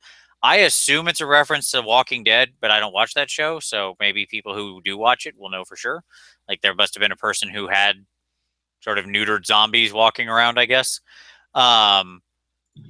But overall, I like what you did. I like the weird glowing eyes. I like the blood effects. I think probably what I'd like to see is when I look at the model and when I look at what's going on there, I'd like to see maybe just a little more like life to the red and to the overall cloak. It's hard to like I can't really zoom in too much. But I'd love to see some really darker tones worked into that red to match the darker tones here in your bloody mess on the zombies, right? You've got this very deep crimson here, and then up here you've got a very bright red. To bring that all in line, I'd love to see almost into purple tones worked into the shadows here. I think it would sort of make the model fall into more shadow and look more sinister, which I think is what you want out of a necromancer. And it would also create, you wouldn't need to even highlight anymore. If you just deepen the shadows, it'll make the highlights look brighter. So sometimes you can go that direction with it. You know, you can go down instead of up to sharpen or to bring highlights up. Yeah, that's my thought there. Cool, cool. All right. Okay, moving on. Omry, he's got another Doom Flare. And so one of the things I had mentioned previously was painting the eyes. So he said he went back and painted the eyes, which I'm happy to see. Note on the eye painting, we've got some very surprised dwarves. So I think we cover this about once a month, but it's always good to mention it every show. Simple 3-step, black, ivory, not white. Like those look white, not white. Ivory. Your eyeballs aren't actually white. Almost nothing in the world is truly white. And then a black line down the center for the pupil. That's your simple eye on small 28, millimeter. You can get a lot more detail than that. There's a higher upper level, but that will stop that surprised look. So black, ivory, and leaving just the edge of the black still in place. One of the things, like Kyle had been very against this, Kyle Bommelin, who's Kyle Peacemaker. He was very against it because he said he thought it looked like mascara. Well, it only looks like mascara if you leave too much black around, right? But the key is to have just a thin line of that black remaining around the edge. So think about this for a second. Why do women wear mascara, and some men in the 21st century wear mascara? To give definition to the eye. When you're on stage, for example, as an actor, you want to give more definitions to your eye, and that's what you're trying to do here. But if you go overboard with it, it looks off. But if done right, it achieves the desired effect, which is to make the eye separate from the flesh. Yep. Exactly. And we all have that dark circle around our eyes. It's there. It doesn't just go from like your eyeball into flesh. There's a lot of tonal variation around your eyeball. That is, in fact, on flesh. In your eye socket is one of the areas of highest tonal variation on the human face. There's a lot. There's red, there's blue, there's purple, there's 10 different skin tones in there. There's very dark, there's black, there's white, there's whatever your iris is. I mean, it's this huge area of an explosion of color that's very hard to capture on a teeny tiny miniature, and that's okay. You don't need to do that. But the point is that it should be there in some way. All right. But yeah, it looks good. Okay. Let's see. You want to take Scott R's Mortise engine, and then we'll do Mr. Lee Mech Shop's big dropship? Sounds good. All right. So we've actually had quite a bit of undead stuff this month, and a lot of different attempts at ethereal. And so the thing I'd say is that this ethereal set of ethereal sculpts needs a little bit more white, or whatever off-white color you're using to make your ethereal models pop. Because here it looks a little bit too flat to me. I think that you want to highlight these models up with whatever highlight you want to use, like gray, bleach bone, whatever you want, and then hit them with the glaze as we've recommended earlier in this PmP show. I think that would do a lot for you as you try to lift up this model, or as you try to paint ethereal models in the future, if you don't want to go back to this one. So I think that's the one big takeaway, that piece of advice that I'd give you. But I would say that I really like the overall model that you've created here, and I like the attention to detail that you've got. There's some writing on the inside of that book, which we can see from one of the images. You can see that the glowing green flames go from light to dark, which makes sense. That's how they should work. And you've got the hair nicely picked out on the necromancer who's riding on top of this undead chariot. So really great work. But I think that the big portion of the model, the thing that most attracted my eyes when I first saw Games Workshop release it, is those ethereal models. the ethereal steeds and wraiths flying around. So I think a little bit more attention to them would go a long way. But overall, it's looking pretty good. I agree. You nailed exactly the points I was going to touch on. Okay. All right. So, Mr. Lee with the big drop pod.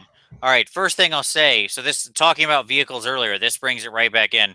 We got a nice dirt collection down here at the bottom where it's soaked all this up. We've got some scarring, some battle damage, that kind of thing. This thing looks like it's been in use. It's not this didn't just roll off the factory assembly line, that's for sure. This has penetrated Atmo more than a few times. And that looks good. What I'd say with the scarring is what I would push you to try with the battle damage. And I like what you've got, but I'd love to see you try some other methods and push some different battle damage around. Maybe like you've got some good paint scratches here. I'd love to see a few deeper ones worked in with like some chipping type.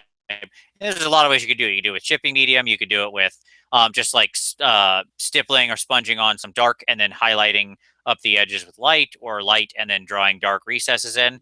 I'd love to see some more stuff like that. But the way you've dirtied this up is great. So, and what I mean by that is like your paint scratch here looks very uniform. I'd love to see like some dark mixed into that, like on the edge where there's the paint is still creating a shadow. Just very minimal things.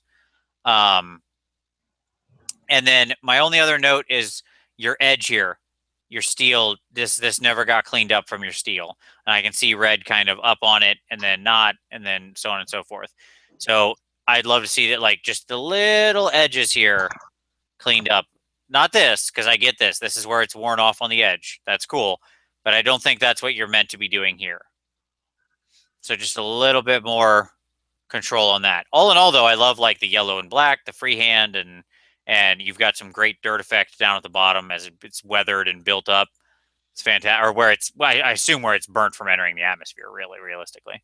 Yeah, this is very well done. It's fantastic. So there you go. That's my thoughts on that. And it looks like a nice day out on your porch wherever you took these pictures. Looks like a very sunny day. Okay. All right. You want to take Dice Miniature Paint Guys Blood Bowl team, and then I'll take Jared's photos over here, because you got a couple different models. I think it's his Night Miniature stuff. So his DC figures. Yeah, that's what it looks like. Sounds good. Yeah, I'm happy to take Dice Miniature Paint Guys Blood Bowl team. Lots of Blood Bowl teams this month. It's back in a big way. Yeah, get ready when Games Workshop re-release that game. I think people are going to go nuts, which I'm happy about. So looking good. I like these colors that you've chosen. You've got almost a minty, kind of a dark mint green, and then you've got orange highlighted up to yellow. You've got a cool basing method here where you've got a really short, looks like 2 millimeter static grass. So that looks really good too. If I had to give you one piece of advice, I'll call you Dice to shorten it. I think that the thing you'd want to improve is the faces. I think you want to spend a little bit more time working on the flesh, so that your elves don't look so ghastly in terms of the highlighting. It looks like you highlighted almost up to white on the flesh, which is something you want to try to stay away from. It makes them look almost undead. And so you need to keep the vibrant elfish color hues in that flesh. You can't highlight it all the way up to white. So that's one thing to keep in mind moving forward. The other is eyes. I mean, we went over eyes already, but and it's tough. I know you got to keep a steady hand, but the more you can practice and kind of grin and bear it as you work on that method, the more your models are going to look realistic. Because good eyes go a long way to breathing life into a set of miniatures. But overall, looking pretty cool. And I'd like to see more of the team moving forward. Right now you've got 6, but my understanding is that in Blood Bowl you'd have more like 10 or 12 models. So let's see the rest of them moving forward. All right. Let's take a look at some DC. Got the red hood out here. We are in a very natural environment here, clearly, where we're taking these pictures. So, all right. We'll just kind of scan through these, and I'll give my general commentary. Nice little markers there, I suppose. Little Batgirl, the man himself.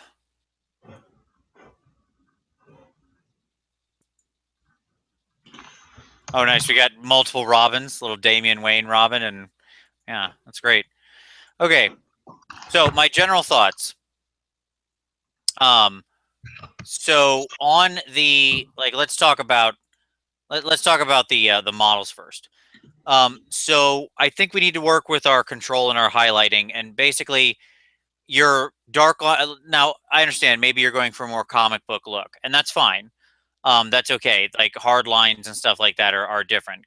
Comic book painting is like painting your miniatures in a comic book style is a completely different thing. If that's what you're going for, then these lines need to be extremely sharp. Okay. So like super high contrast line art type of style where you're trying to paint your models like the comic book looks is okay. But then what you're dealing with is extremely sharp lines. Everything needs to look like it was drawn with a pen because that's what you're trying to represent. If you're just trying to go for highlights, then we need to smooth the transitions here between this stuff.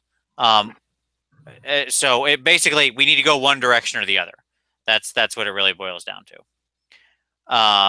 So either we need to glaze this together and have a traditional sort of acrylic contrast highlight scheme, or we need to sharpen everything way up and go full on into the comic book scheme.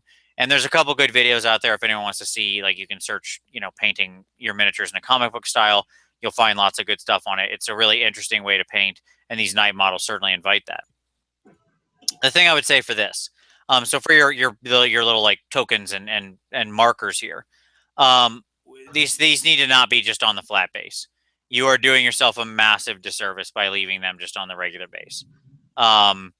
Because there's no reason to skimp on these things. Like I assume this is meant to be road and the side of concrete. It's not what it looks like. It looks like I'm sitting on a black plastic base, because that's what it's doing. So if you want to build road up, then lay something down that's road. Go buy, lay a piece of plasticard down and work in the texture. You can buy plasticard in street textures, brick textures, all those kinds of things. Cut them, shape them, put them on here. Do something as far as like the grid on this goes. Or, if you're not going to just put on mud like we can always do with fantasy, then those plasticard pre-cut texture stuff for various stone, concrete blocks, advanced future stuff, metal grating. There's literally a ton of them out there, and they're super cheap to pick up in big packs, and it's what you need here, because right now, especially with it just being black, this doesn't look like road. It looks like a base that you kind of painted two lines on. And if you're going to do a street, like if these are meant to be street lines or something or whatever they're meant to be, again, hyper sharp. Like when these are applied in reality, they're applied by a machine. This isn't someone freehand painting out on the road, right? So if you want to do that, it needs to be like absolutely like laser sharp. So you need to like micro pen the edge out to get your lines like really solid. I know a lot of people use airbrush and templates and stencils for that, so that basically they apply their road lines in the same way that in reality road lines are applied, right? You also have to keep in mind scale with things like the yellow lines, because to my eye, those lines look way too small. They need to be, like if you filled in the gap, that could be maybe one of the yellow lines, or maybe even double that. It should be like a quarter of the base should be one of those yellow lines, probably. Absolutely. All right, but cool stuff. I do love this miniature range. I wish they weren't all metal. Darn shame. Plastics, come on, knight models. Jeez. All right.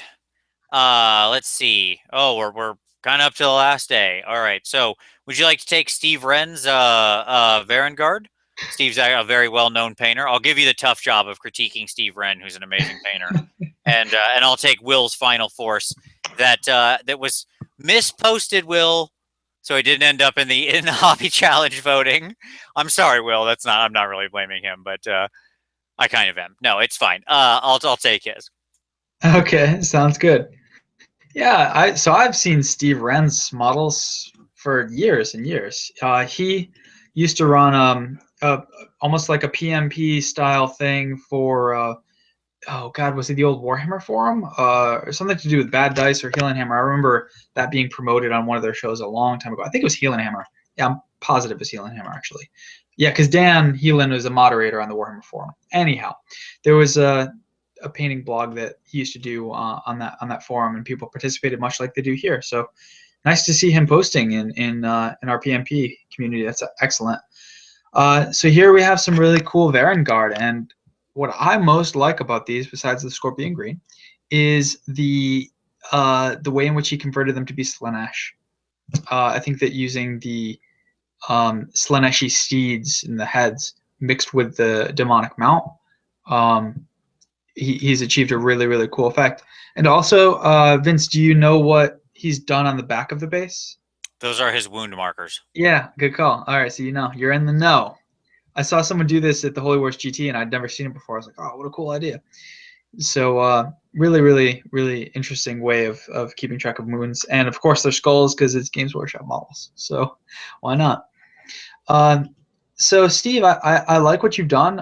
The only thing I will say by means of critiquing, and I know you're an excellent painter, so but we try to give painting advice to everyone who submits models here.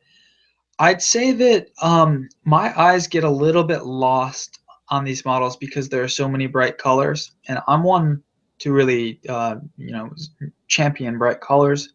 But here you have quite a lot. I mean, you've got the red, the scorpion green, the purple, white is in itself really bright. Then you got the flesh colors, gold, black. You're really working across the entire color wheel, which yellow flowers it looks like on the base on one of the models as well. So here it's a little distracting to my eye. I think you could do without one or two of those additional colors. But as far as technical painting goes, I think that your work is really, really quite good. And my favorite part of it actually is the flesh. I think that the heads of these riders look really, really great, and they demonstrate the caliber of your painting, which is quite high. As we flip toward the end of the submissions, I think image 4 or 5, we get to some terrain. Here it looks as though he's got some realm gates, but he's chopped out the ethereal energy of them, which is a really interesting approach. Maybe he's using these for. Well, he must be using them for Age of Sigmar because he's using Varengard in the earlier picks, but that's a really novel take on those pieces of terrain. And he's got them sinking into the sand, which is really, really cool too. Yeah, he removed the whole lower base part. Like, think of because they're normally on big steps. Oh, yeah. Right? Yep, that's right. Yeah, so you remove that and then, put them in diagonally so that they look like they're sinking. I think that's a really cool piece of terrain, a way to individualize it, make it your own. Personalize it, I should say. Yep. Yeah, my one piece of feedback for him that I had, first of all, amazing conversions, right? Because he head swapped. He worked in the slaanesh pokey tongue rider heads, the little anteater heads, right? Like that's obviously the Varengard don't normally come with those heads. So like the conversion work here and the green stuffing, you can see kind of like this is the green stuff portion. This is the base model. Is fantastic. And I love these heads he's used, and I agree. His flesh tone on his face is just A+. I'll tell, and like, here's the thing. So look at this model from this side. Look at its color balance. Okay. Yep. Right. Now let's look at this picture. It looks completely different, right? Sure. It's because of the magenta skulls. Mm. They're so striking and so magenta that they make your eye see that tone jump in the rest of the purples he's done, which are actually quite complex, right? Yeah, like the base. It makes the purple look different on the base. Yep, exactly. So like the difference here between like this is a good image where it's completely covered the skulls, right? Look how much more imbalanced the purple looks, where you can see the true tone come out. The subtleties in the flesh, right, really come out. So it's the funniest thing. Like, just get rid of those magenta skulls on your wound markers. That would go a long way. It would if you did all white. Just use all white skulls. and you'll solve a bunch of problem with this model. It's the funniest little thing. And fortunately, that's easy because they're literally meant to come off. So what I commented originally was, as these guys get wounded in a fight, they will look better. Yeah, exactly. Okay, cool. I didn't read the comments on this one. All right, but good stuff and excellent battle damage on the shield too. I just want to point this out. Like, great use of a stippling battle damage effect here in chipping, right? As well as this very different technique here. So that's great. Yeah, Steve, we want to see you back on here in the next couple of months if you can. Yeah, man, keep it coming.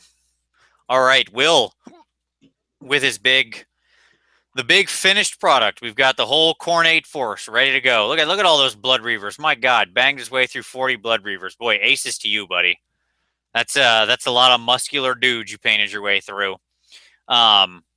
We gave comments on a lot of this individually, so I just and you know, he knows all of that. I am sorry I didn't notice this because I went through and filtered out for the hobby challenge for the end of Budget of Sigmar posting. This was his Budget of Sigmar army. So I'll just give my general feedback now and say it's a great force you built here, Will. You should be very proud of, you know, anytime you get basically what's a whole, you know, sort of army together that's playable on the table. That's a great feeling, and that's what he's done here. Obviously, it's a starter set plus a little more, a couple of characters, another group of Blood Reavers. And this is a fantastic force he's put together. Should look great. And can't wait. And I know it's been in a couple battle reports. Can't wait to see it more, buddy. Okay. All right. We are in the final stretch. I think we got about 6 more. It ends at the Bone Giant. Yep, it ends at the Bone Giant. Okay. So if you want to take Lee's Ghoul King on Terrorgeist, and I'll take Dieter's Korgoraths. Sounds great. So let's take a look at this, Lee.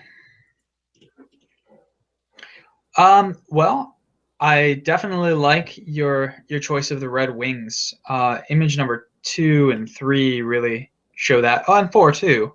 That you've got a really cool color that you've chosen here. And I really like something that you can only see when we get toward the end of the... Oh, you can see it there in 4, but toward the end of the image, it's even better. You've got the zombies, like, pushing on this... it's like the Skaven...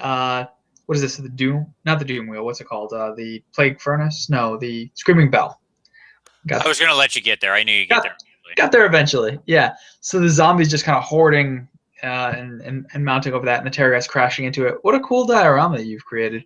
But as for the color selection, I really like the way that you've limited the colors on the Terrorgeist to, you know, the red for the damaged, tattered wings membrane, and the bone color. Looking really great. What to say for pieces of advice for you? I think that despite the fact that it's really just the base, I think you could use a little bit more detail in terms of painted detail on the stones that that make up the Screaming Bell. I think that to my eye, they come across as, you know, just really gray, and it all kind of blends in together. You got the gray, and you got the drab brown wood. You've got the wood that all of it, the entire set of models are standing on, and all of that kind of fades to the same color to my eyes. So maybe a little bit more to pick that out. But I'd say that overall, this is a really strong model, and I really like also that your zombies are all like Empire. They look to be Empire humans, and they've got, you know, yellow and purple clothing on there, so they're much more clothed zombies than are the usual GW zombies. But overall, really cool, and it's an impressive model. You know, these big kits are so ambitious. They take me forever to paint, and to see that you've basically done a toppled big model and then put another big model on top of it and then added a regiment of models to the base. This is like 3 units he painted in this one diorama. Yeah, I know. That's why I hate to say, like, oh, it'd look better with a little bit more, you know, painting detail on the stone. But that's just my 2 cents and things that I'm seeing as I try to critique this model. But overall, I think it's really powerful, and you've done a great job here. This is an excellent centerpiece. Absolutely, I agree. Here's what I was thinking about as you were talking. Here's a thing that he could do. What if he had some like a tattered red flag hanging off of this thing, like a tattered red Skaven banner hanging off of the Screaming Bell somewhere to keep the eye moving down between the red and the zombies clothes and the big red up in the thing. Again, that would be great. Yeah, it's hard to critique. This is a beautiful, beautiful model, Lee, and you did an amazing diorama and story here with this, which I absolutely love. But yes, just the minor thing. Okay. Dieter's Korgoraths. So he mentioned that these guys look better in pairs, and I really think that, or like in multiples, I really think that's true. Like, one of them looks funny, but somehow 2 of them together does look better. It's the weirdest thing. I don't know. Okay, so what do I love? I love a lot about this. You've got great contrast on the skin, purple to red to very bright red. We've talked about this many times throughout this, this very show. Look at how deep his shadows are, right? He goes way down and he's got these big transitions all over the flesh and then up into the highlights and the purple, but he's still shading with the same colors here. Aces, buddy. That's exactly what I like to see. It's great. Your bone has good contrast. I see some nice dark tones worked around in here. You didn't make the mistake of using a weird sudden green, out of nowhere green on the tentacles. So good job. You've kept this all very homogenized in the palette.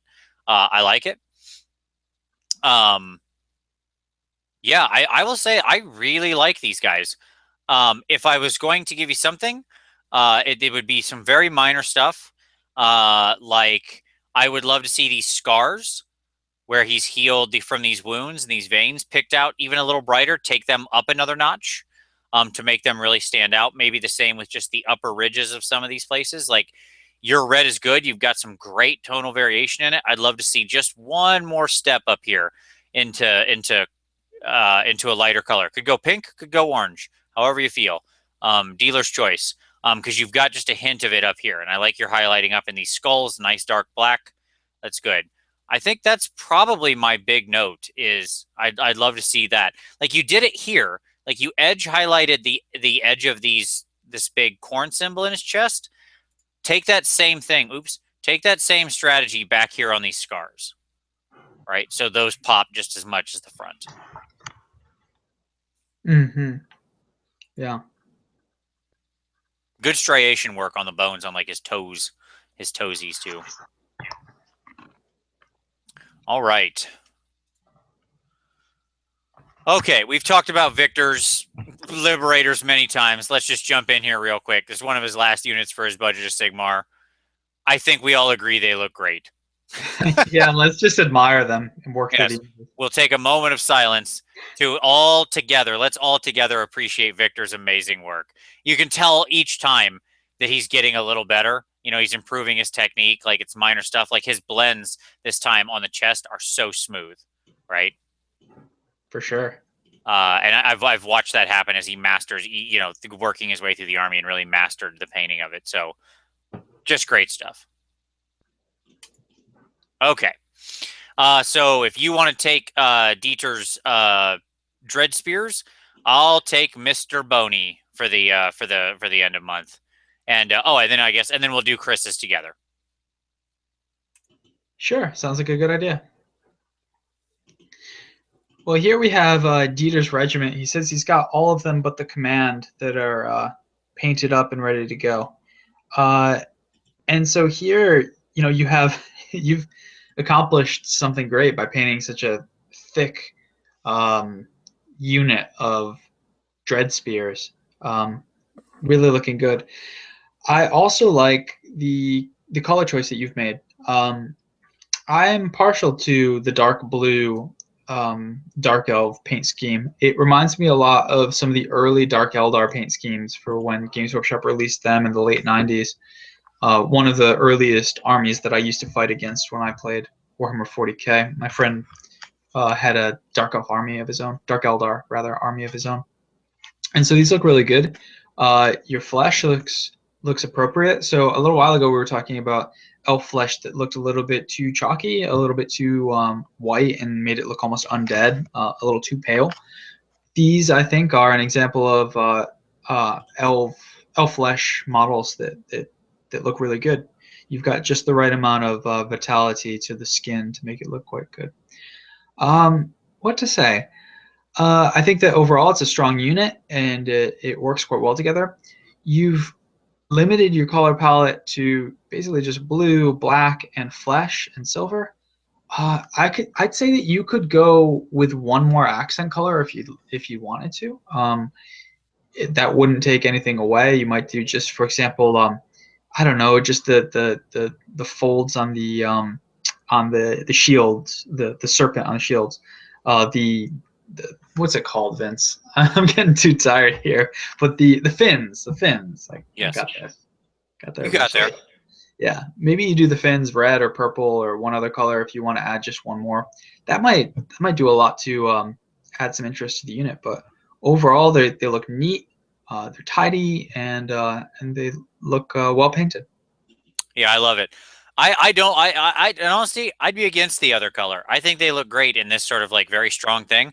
What I'd say is, or that is to say, another color. If I was going to say anything, I like the idea of the fins. I'd take them up to a more pure white, right? Use a little more of a not like skull dead white, but you know what I mean. More of a cold white, right? In a couple places. Sure, yeah, and that might be enough to just break up the blue across the entire model. Because when I look out at this unit, I see just a sea of blue. Yep. And none of the other colors really register. I guess the flesh a little bit, but yeah. So maybe just highlighting up the fins one level higher would do it. Yeah, kind of using a blue white in a couple places. Like you've already gone almost there in some places, and I think that like taking things like the fins or a couple different points and really striking them out, you could then have a couple places pop. As Magnitude would say, pop pop. All right, so 20 Tomb Guard, 1 Bone Giant. Oh, this goofy bastard. All right, I despise this model, and this has nothing to do with your paint job, Hooves, which is fine. It looks So like let's he's talk. dancing with sides. Yes, oh boy, this model drives me 10 ways from Sunday crazy. All right, so let's talk about the Bone Giant first. The steel thing I was talking about really shows here, right? Like because you've got the big armor plates and this being steel, it just doesn't look in balance. The coldness of the steel doesn't work with the warmth of the bone and the gold and the red. So here again, it really stands out. If this was gold, if this armor plate here in your chest was gold and these arms were gold and only the weapons were steel, you'd be amazed how much better this model would look almost instantaneously. I'd love to see a little more variation worked into the giant skull, but I made the same mistake myself earlier, so I feel like I'm the pot calling the kettle black. So there you go. But that's fine. We all have our crosses to bear. Apparently, Hooves, you and I, we're doing the same. We're on the same page here. But yeah, that gold. The Tomb Guard, I like, and again, there's less steel. But what I can see of it around these shields, it just clashes. Other than that, like you're good here with your color choice and the way you're applying it. What I would say is, if we can zoom in here, on these headdress pieces, I doubt you're going to do more Tomb Guard. It's a little fuzzy. Who are we focused on? Your camera grabbed this guy. This is where your camera decided to focus, so we'll focus on him. So what I'd love to see is you edge highlighting the tops or the bottoms. You can actually do either way. Like if it's meant to be gem, it should be the bottom. If it's meant to be metallic, it can be the top or whatever. It doesn't really matter actually. But I'd love to see the edges of these lines picked out. Again, we've talked about the edge highlighting and having these things pop, but a little bit of a fade up into lighter blue here would just do wonders for these models. And it's not a tough technique because you're working in such a small space.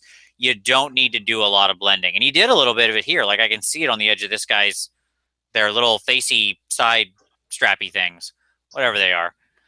So take the same thing you're doing here, do it up here. Either top ridge, bottom ridge, don't care. But just blend that in all the same, and you'd be amazed how much quicker they'd pop. Finally, with the vulture, he's he looks like he flew out of a black and white movie and landed on this guy's banner pole. I need to see some brown tones in here, buddy. This guy's a living, breathing creature. He should be having like more organic colors. The white is too white. The black is too dead gray. I understand he's probably a dead bird. All the more reason why he would be having browns or some kind of natural earthy tones mixed into him. All right. Final piece for the month. Chris Coaster's Archon. All right. Want me to jump on this? Yeah, let's take it. What do you got? Yeah. So, Chris, I think this is a really cool model, and I honestly think I have to pick up one of these. I'll pick up the battalion, I guess, and paint it up at some point because these are just so cool. Oh, does this come in the battalion, or is that? It does. Yes. Okay. It comes in the Death Rattle Legion. You get the full kit that has all. You can build any 3 of these. Right. So really cool. It's always struck me as something I really want to paint at some point. But anyhow, we talked the ethereal thing to death in this episode, so you can listen back to that. I think yours is quite good.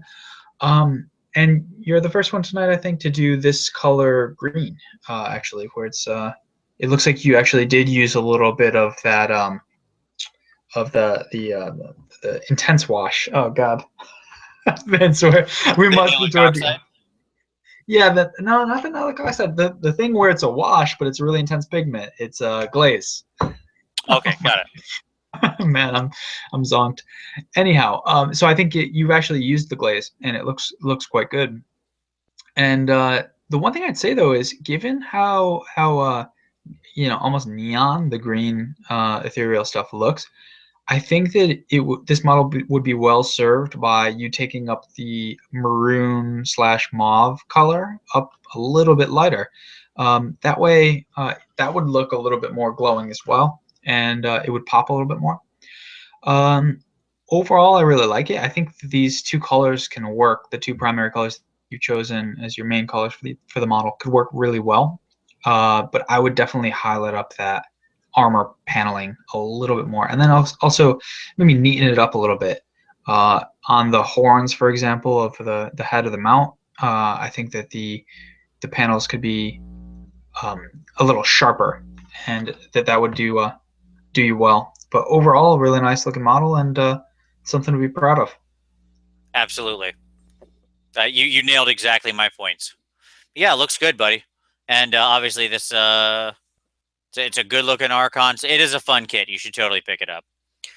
All right. And we are done. That brings us to the end of the month. We will... Yeah, you know we're at the end when I can't remember what a glaze is. That's how much we've talked about painting tonight. Well, we're 4 hours into it, and it's late, and it's a Sunday, so I understand. So we'll wrap this up quick. Thank you very much, everybody, all of our people who submit. If you're interested in joining the PmP Google Plus community, there will be a link down below. Feel free to join. We'd love to have you. Another great month full of amazing submissions. Thank you to all of our community members who submit this stuff, open themselves up to critique. We always try to stay positive, and everybody's at a different point in their hobby journey. It's not about like everybody doing display quality work. That's garbage and nonsense and stupid. That's never going to be the end state, nor what we should be aiming for. It's about improving wherever you are and taking the next step in your journey, right? And I hope that everybody feels that that's the advice we give, is to just what's your next step on your road. Jeff, any final thoughts as we close out? I just echo what you said, Vince. I think I couldn't say it any better than that. It's just a matter of finding out where you are on your painting journey and continuing to improve every time you pick up a paintbrush. And that's what we're striving for each month. When we critique your models, we're always trying to give you advice as to what you can do to improve. It's of course optional. Feel free not to take any of it if you don't want to. It's just 2 guys, and usually 3 when Kieran's here, to just give in our 2 cents and trying to encourage you onward as you keep at your painting hobby. There you go. All right. So with that, I will say thank you very much, everybody.